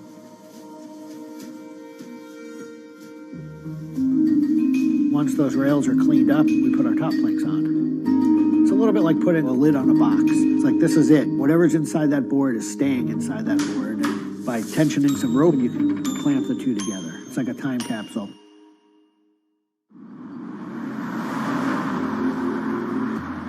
What makes our boards unique are they are built right here in York. They're built using material that grows right here in the state of Maine. They're built 100% by hand by local craftspeople and surfers. There's a lot of time that goes into these boards, between 40 and 60 hours, start to finish. We wanted to build surfboards that were as hollow as they could be, but still be strong enough to work well. Too light and they don't surf well, but too heavy and they don't surf well. So there's a balance point there, and that's where we try to be. Taking the board off the rocker table once the top has gone on, that is by far one of my top favorite parts. It's just you and a shaping stand, a board, and a hand plane. Everything else is out of your view. It's simple, it's pleasurable, it's quiet. You can be with your thoughts and you can just kind of be present. There's something about taking a nice sharp edge tool to a beautiful piece of wood and feeling the curls coming off and knowing that every pass that you're making, you're kind of getting it closer and closer to what you have in mind.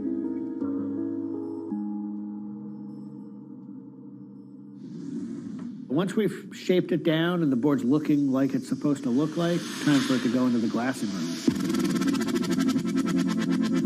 4-ounce fiberglass, laying it over the board, draping it over the edges, cutting it, applying epoxy, and on the board. Once both sides are lamb coated, it's time to put in the hardware. Drill and router and install the fin box. And on the other side, we drill and put in the leash plug and a vent. There's a lot of air just naturally inside the board, and that air wants to expand and contract with temperature changes. And that vent has a little piece of Gore-Tex fabric in it, and it allows air to kind of breathe both ways, but it doesn't allow water to get in. Once all that hardware is put in, it goes back into the glassing room. We brush a nice, beautiful, thick coat of epoxy over the whole surface, and that we call a gloss coat. That's supposed to look beautiful and glossy and shiny and flawless. You get to see that board come to life. Whatever the colors in the wood, they really come out. It just makes it look like candy. You just want to touch it and run your hands down it, and it's just kind of the icing on the cake.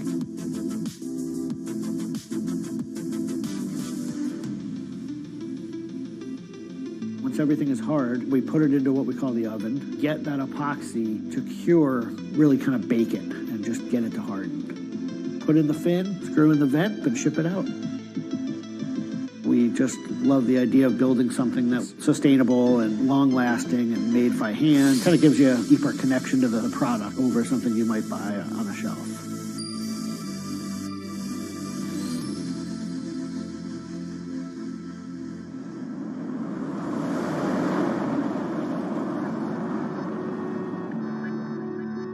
When a customer gets the board, they feel it. They 100% feel the amount of work and the amount of passion that went into the board. So I'm not really looking at hours and efficiency. We're looking at like doing it right and enjoying it as we go.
Ma Baoli, better known as Gang La, is one of the 4 Grand Marshals leading New York's Pride Parade this year. But in the country he comes from, being gay is still a social taboo. The CEO of a Beijing-based internet company is on a mission to improve the lives of millions of gay men in China. 对于每一个 LGBT 人群来说，即使这个国家不允许你跟同性爱人结婚，但是你仍然要勇敢地去选择你自己的生活，你仍然应该拥有幸福生活的权利。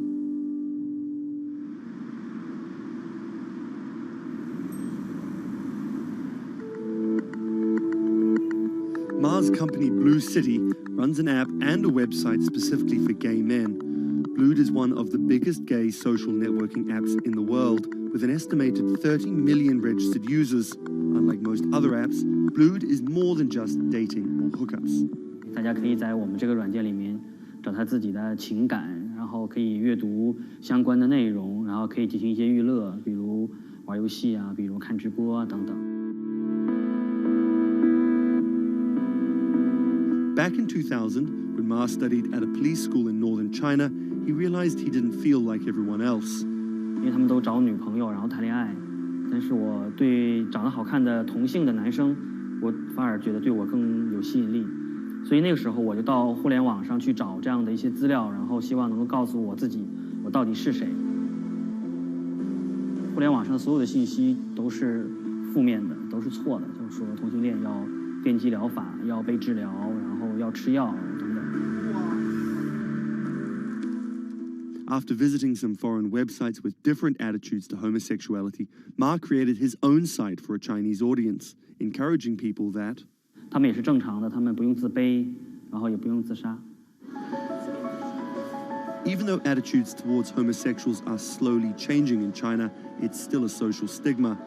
The virtual world of Blued, where members can be open about their sexuality, is for most a striking contrast to their real lives. This is live streaming, a function added to Blued in late 2015, right as the internet craze was starting to take off in China. Many self-made stars like Jin make decent amounts of money by receiving audiences' virtual currencies and gifts. 我们不是彼此的初恋，初恋这种事儿多不靠谱啊。For Kyle and Klaus, a couple who have come out, live streaming on Blued means something different. 其实我经常会收到很多粉丝的一些互动的留言，就是类似就是说你们让我们看到了同志情侣之间的一些希望啊，我看到这样的留言我是很欣慰。The government's rules for acceptable content online may shift quickly in China, with LGBT material in a grey area. Many companies feel the chill of the recent internet crackdown, but Blue City still runs as usual. Ma has won the Chinese government's trust by helping with HIV prevention among gay men. A third of the company's staff are dedicated to screening pornographic and politically sensitive content. 我不太多的愿意去对抗，我更多的愿意去对话，去改变他们的想法。我觉得这个可能在中国来说是更有效的。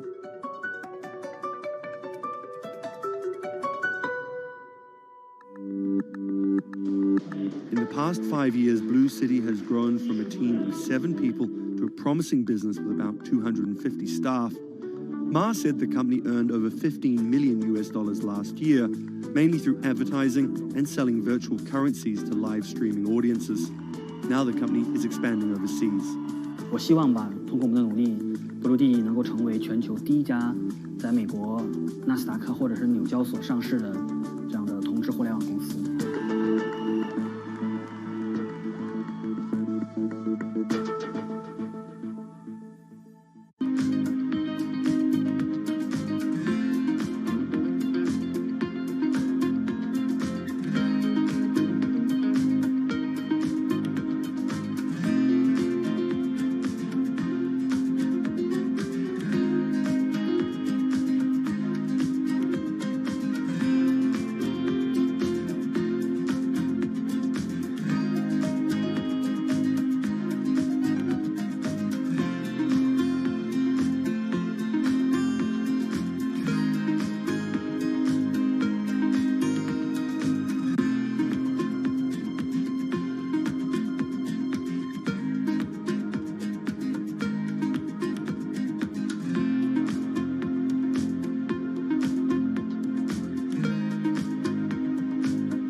This is Rich Chiga. He's a Chinese rapper by way of Indonesia, and he's very popular on the internet.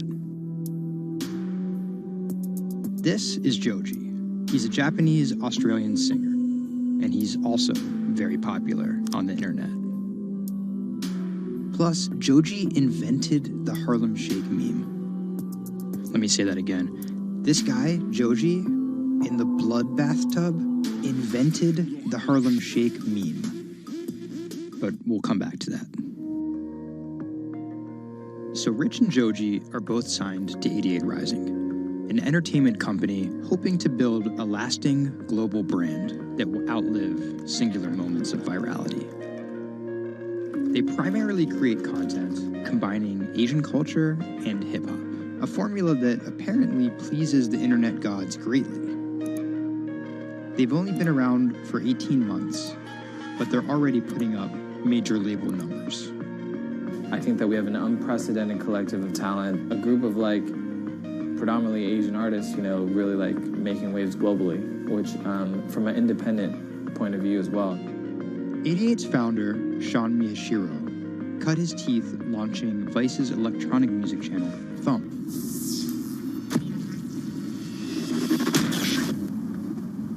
But quickly, Sean became interested in life beyond dance music. I knew that after launching a whole content platform that I have kind of the ability and the know-how to do it again, but like for what was the question. So Sean moved to the Bronx to start over and figure it out.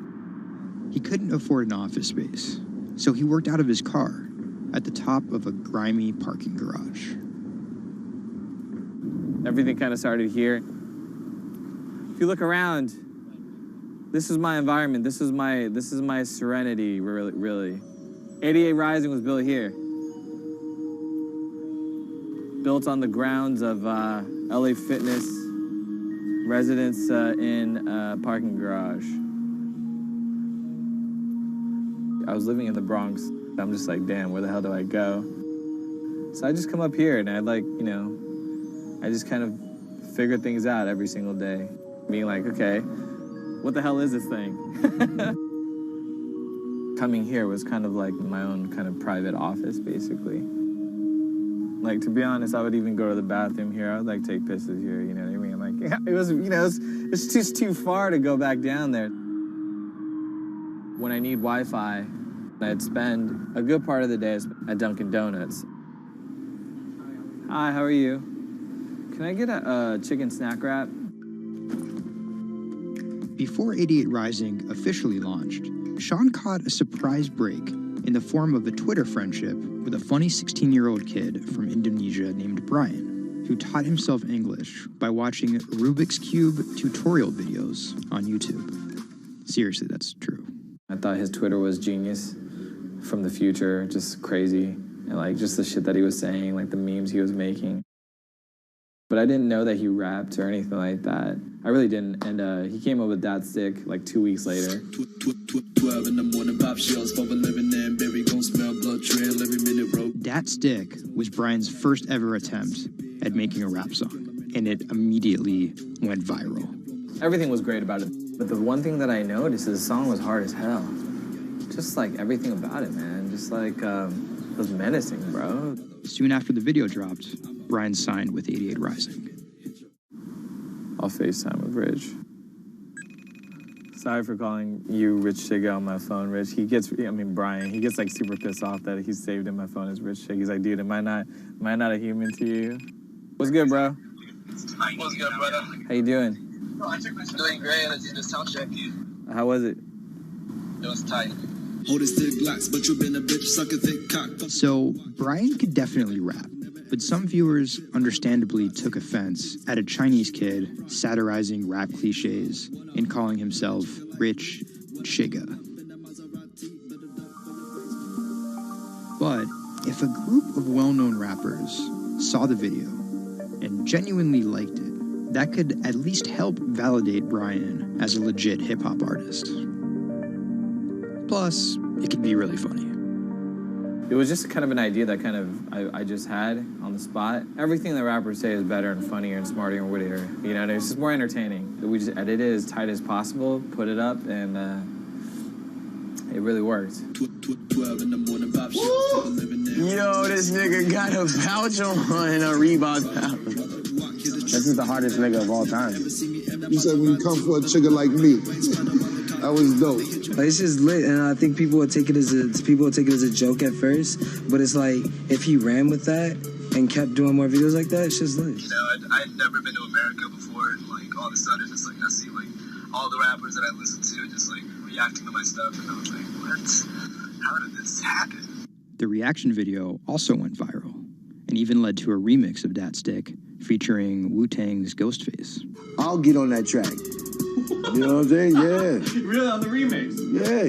Oh, you know him? And yeah, the remix went viral too.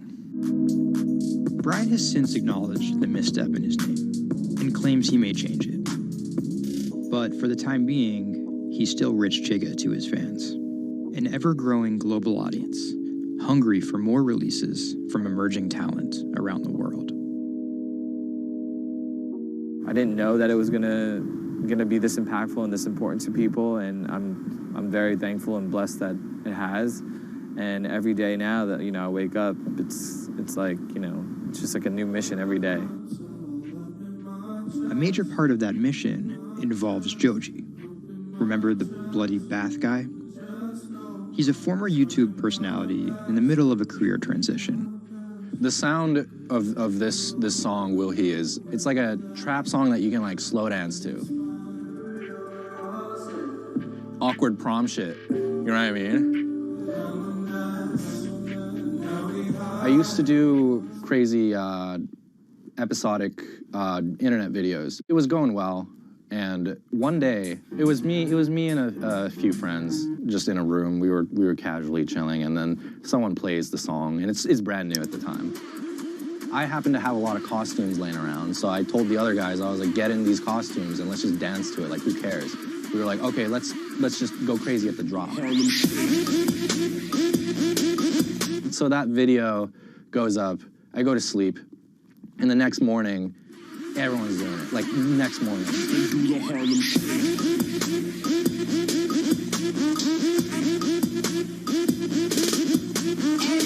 That taught me a lot about the internet, how people want to just be a part of something. And from that point on, something changed, and I was a little better at understanding demographics and people and, what they want to see and what they want to hear.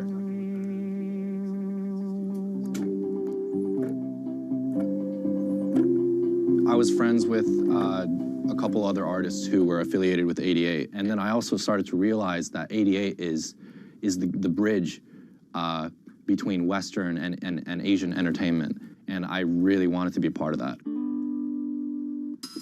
Joji just released the In Tongues EP, his first project as a serious artist. Joji's In Tongues record came out a couple weeks ago. It's #2 on Billboard on the R&B charts, which is crazy for, independent release, and he's like a brand new artist. And the success is even more impressive, knowing he went from creating something like this, it's just Taco Bell, what could possibly go wrong? to creating something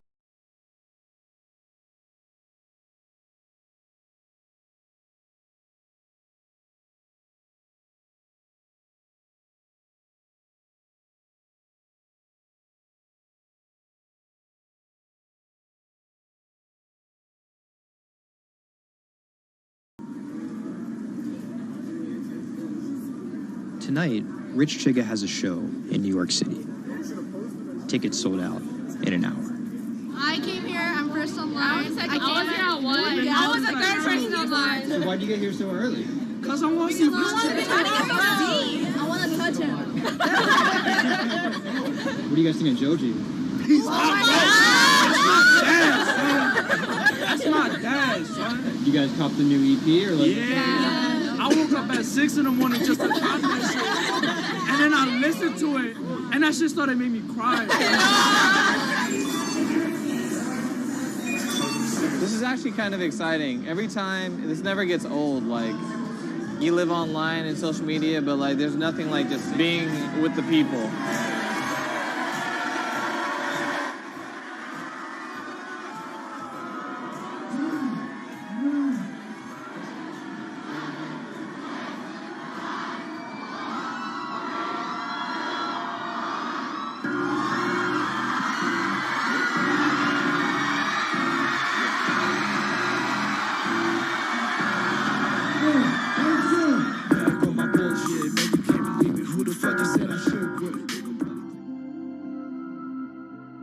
More often than not, viral success happens by accident.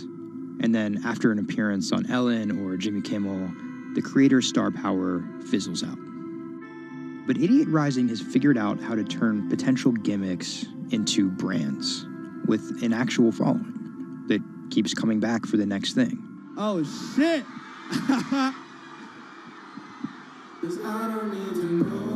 So keep an eye out for Idiot's next move. But more than likely, it won't be covered on network television or terrestrial radio. Although, as they've already proven, nowadays that really doesn't matter.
Online retailer Farfetch is betting it can shape the future. This is its concept store, showcasing the latest in retail tech. How do you capture all of that fantastic information that you gather in store with customers' touch and feel products?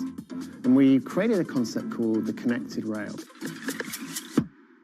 And this is using a combination of RFID and ultrasound. The RFID signal recognizes the product, and the ultrasound recognizes the movement.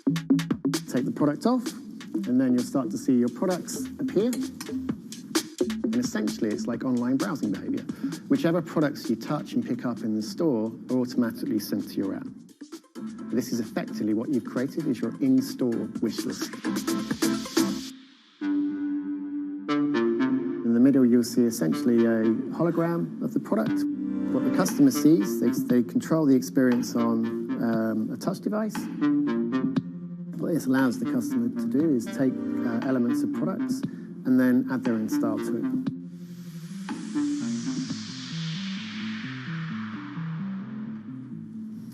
Right, so this is the connected mirror. So in this example, I see my products. I select a coat, and that's tried it, and it's slightly too big for me.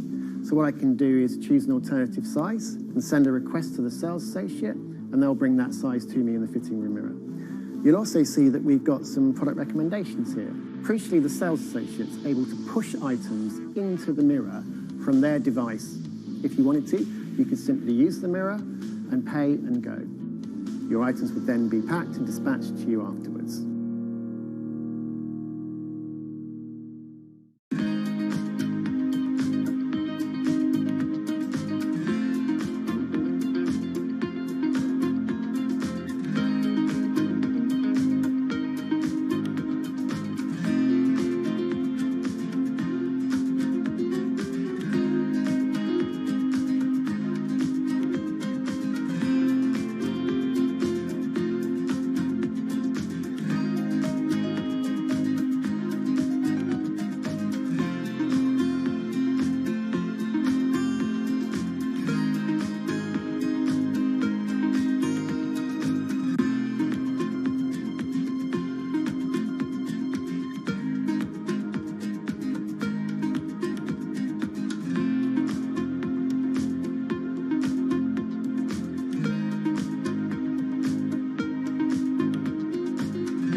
Do you want me to turn you so you're looking outwards? Yes, please. How about there? First time we came out with B, Jade said, "It feels like I've been released from prison." Do you want these, Mrs.? Definitely. Definitely. Right. Yeah. And she could say hello to everybody, people she hadn't seen for months. It's Hi, it's Jade. Jade. Oh. So you can talk to Jade through this. Hi, Katie. She's there. Hi.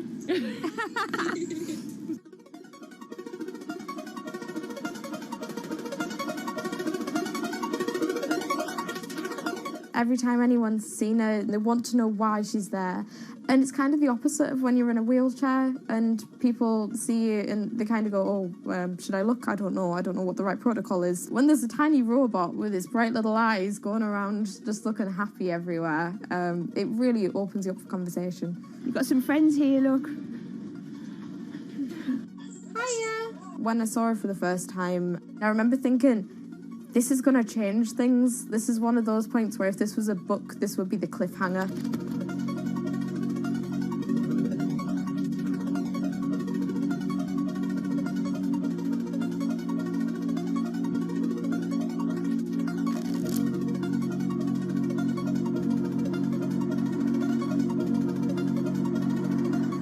condition called Ehlers-Danlos syndrome, which means that I have a lot of dislocations, there's a lot of pain, and a lot of seizures and whatnot. So I can end up on my own in my room for long periods of time.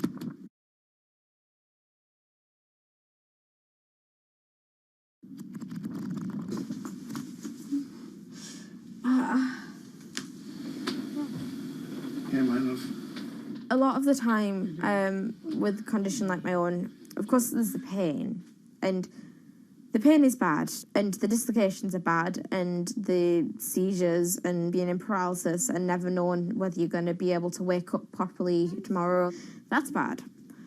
But what's worse still is being able to count the number of people you see a day on one hand. Are you ready? Sure am. I'm just hoping the connection's going to stay. Yeah, me too. Alright, here we go. When you're used to just the same little metre by metre and a half window every day, and you've been there for months, being able to just see the sky from somewhere else, or the tops of trees, or a sign, is incredible. Or being able to have that kind of chat in the car that most people would probably take for granted. I'm going to go past Grandma and Grandad so you can give them a wave. Now, if Jade is particularly seizure-y, she can still take part. And that's brilliant, really, because before she would just be left in a bed or in a house with just her carers. It's quite a small world, that. Right, so there's one of them. Here, this costume I'm busy making at the moment. When I'm not on bed rest and I'm not just wearing pyjamas all the time, I enjoy being able to dress as different characters and go to Comic Cons and that kind of thing, because it just lets me show a different side of myself, and it's a bit of fun. If you can't go out that often, you've got to enjoy it when you do. Was that? Good. It's one of those weird things where I want to not have to use B because I want to be well enough to be able to go to those places myself. Like, it really makes a big difference to me to be able to go into school. But the thing is, with my condition fluctuating all of the time, I can't go into school reliably.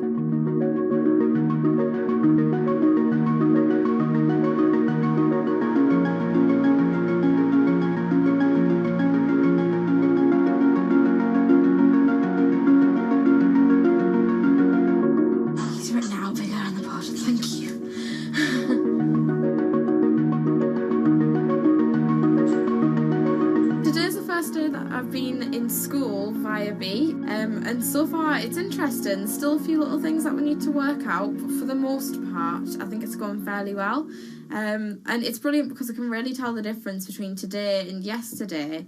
How yesterday I forced myself to go into school when I wasn't very well and I was really tired afterwards and ended up having loads of seizures, whereas today I've been able to do all of the work, I've been able to keep a clear head and not be ill, which means I'm able to be more focused on my schoolwork.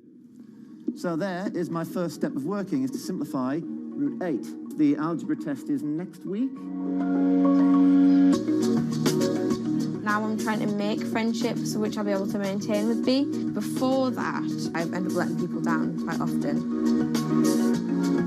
B gives me hope, yeah. She's just always there. And if I can't do something, she can. And if I need sort of assistance to be able to make commitments, then she's there, and she means that I feel like a more valuable person because I'm more reliable.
When it debuted, the 4G wireless we have today allowed people for the first time to hit the road and explore unknown places with only a smartphone for directions. When 5G arrives, it could enable driverless cars to take us there as well. 5G stands for 5th generation mobile networks or wireless systems. It's insanely fast and can accommodate a lot more connected devices. But the reason it's being called revolutionary is because 5G will allow connected devices to speak to each other as well as people. Right now we're living in a world where really it's a one-way experience. That's Bloomberg tech reporter Ian King. The network talks to your phone, you look at your phone and access data, then you send something back to the network. What we're being told about 5G is that really for the first time we're going to see machines communicating with each other over mobile networks in a meaningful way. 5G could end up being 100 times faster than what we have now, with speeds that could reach 20 gigabits per second. In plain English, that means downloading a full-length HD movie in seconds.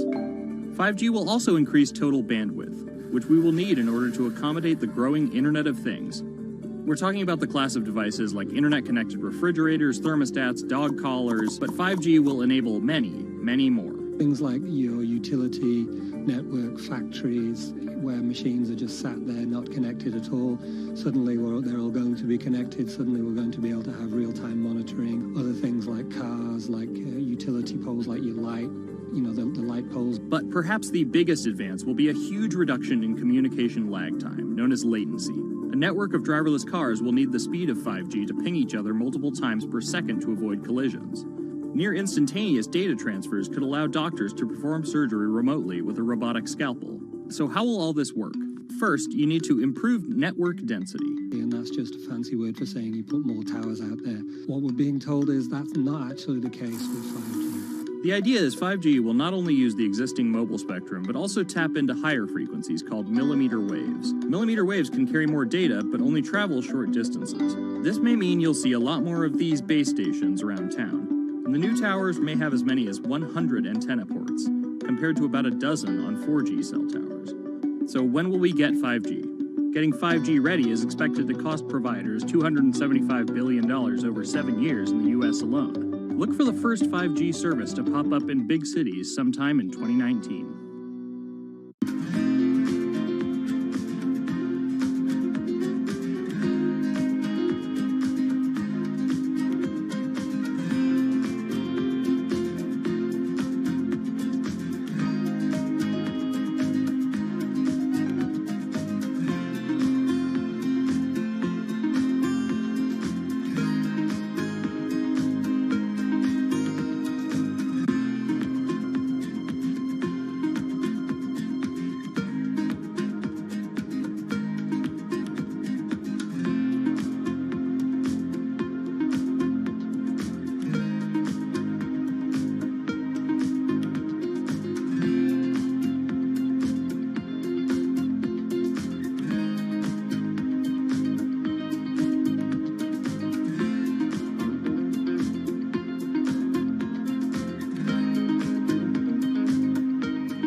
The cubicle represents a tyranny.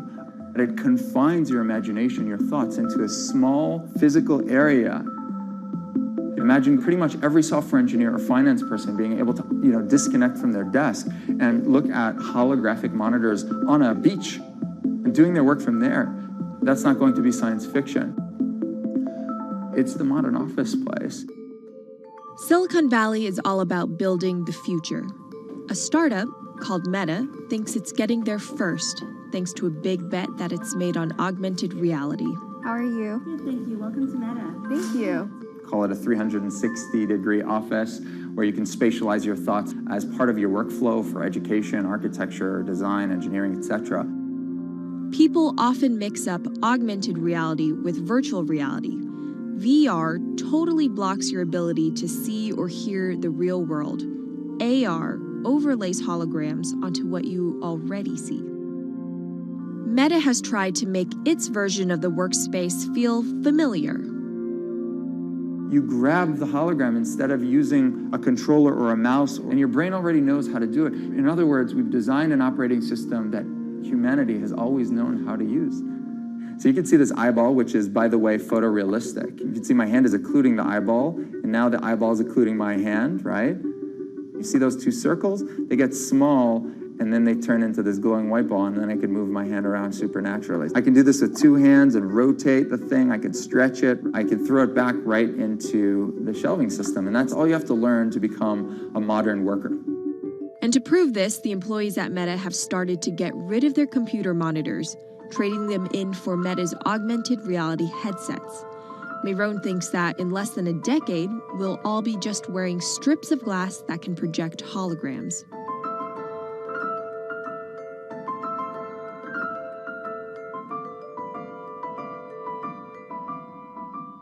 In the early 80s, everybody had computers on their desktop, but no one was using them because they had a lot of work to do. So they were still using typewriters. And at some point, the CEO took all the typewriters away and everybody was forced to use their computers. So it's very exciting to see a new generation of technology, a new paradigm. I consider us like pioneers in the holographic world. I'm pulling up my browser with my hands and sending out emails to colleagues and just kind of really acclimating to the new environment.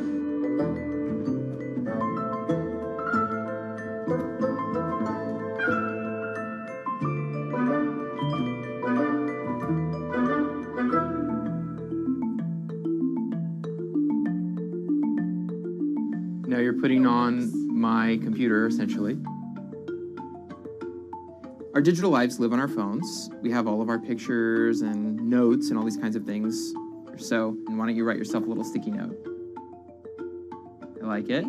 And go ahead and just take your fist right over the top of the sticky note and close your fist. And now... Oh, what?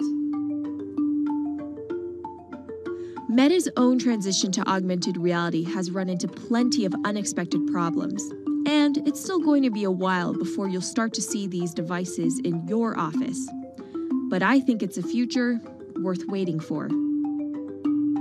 If we could see these holograms between us, we will have been able to share our work with one another more naturally, more efficiently, and more productively than ever before. Humanity will have evolved slightly.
This is Hatsune Miku, Japan's sensational virtual pop star.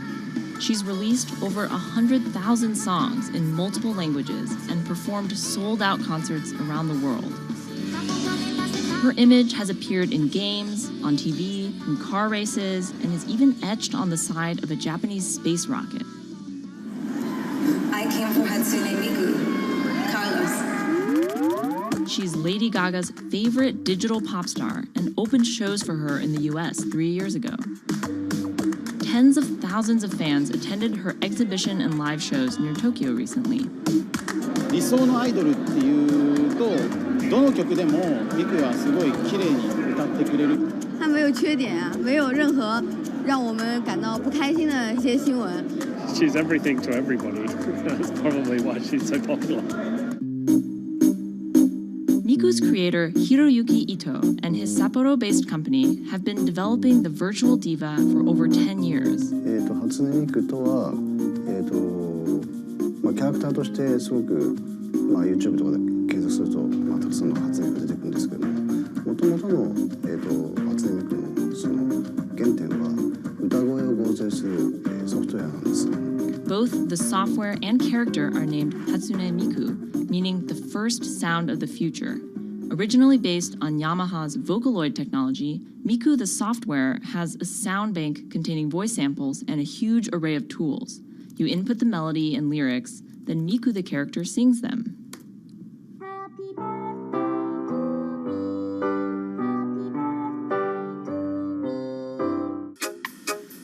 To date, Krypton has sold 120,000 software licenses at $200 each to fans around the world who use it to create numerous songs and share them online. Some of the fan-created songs are chosen to be part of Miku's concerts, for which they're paid a royalty fee. もともと初音ミクっていうその、存在自体がそのボトムアップって言いますか、中にはアマチュアクリエイターじゃなくて今もうすでに、プロになって活躍している方もいらっしゃるんですけども。The company also has other revenue streams. It makes money from merchandising, licensing deals, and concert ticket sales. According to the real-life musicians who perform with Hatsune Miku, the virtual pop star is interesting and surprising. 今年で3年ぐらい、ちょうど3年ぐらいやってきて、ライブも数十本、数百本やったので、そういうことが演奏によって起こせるためのそういう器みたいな感じになってきて、初音ミクらしさって僕はあんまりない。初音ミクって何だってあり。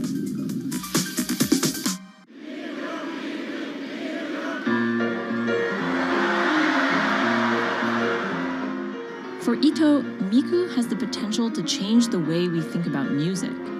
そういう新しいそのテクノロジーによって新しい音楽のあり方っていうものを模索していきたいと思っていました。And for her fans, it goes even further. 初音ミクって魂がないので、だからみんな魂を作り上げるために存在する。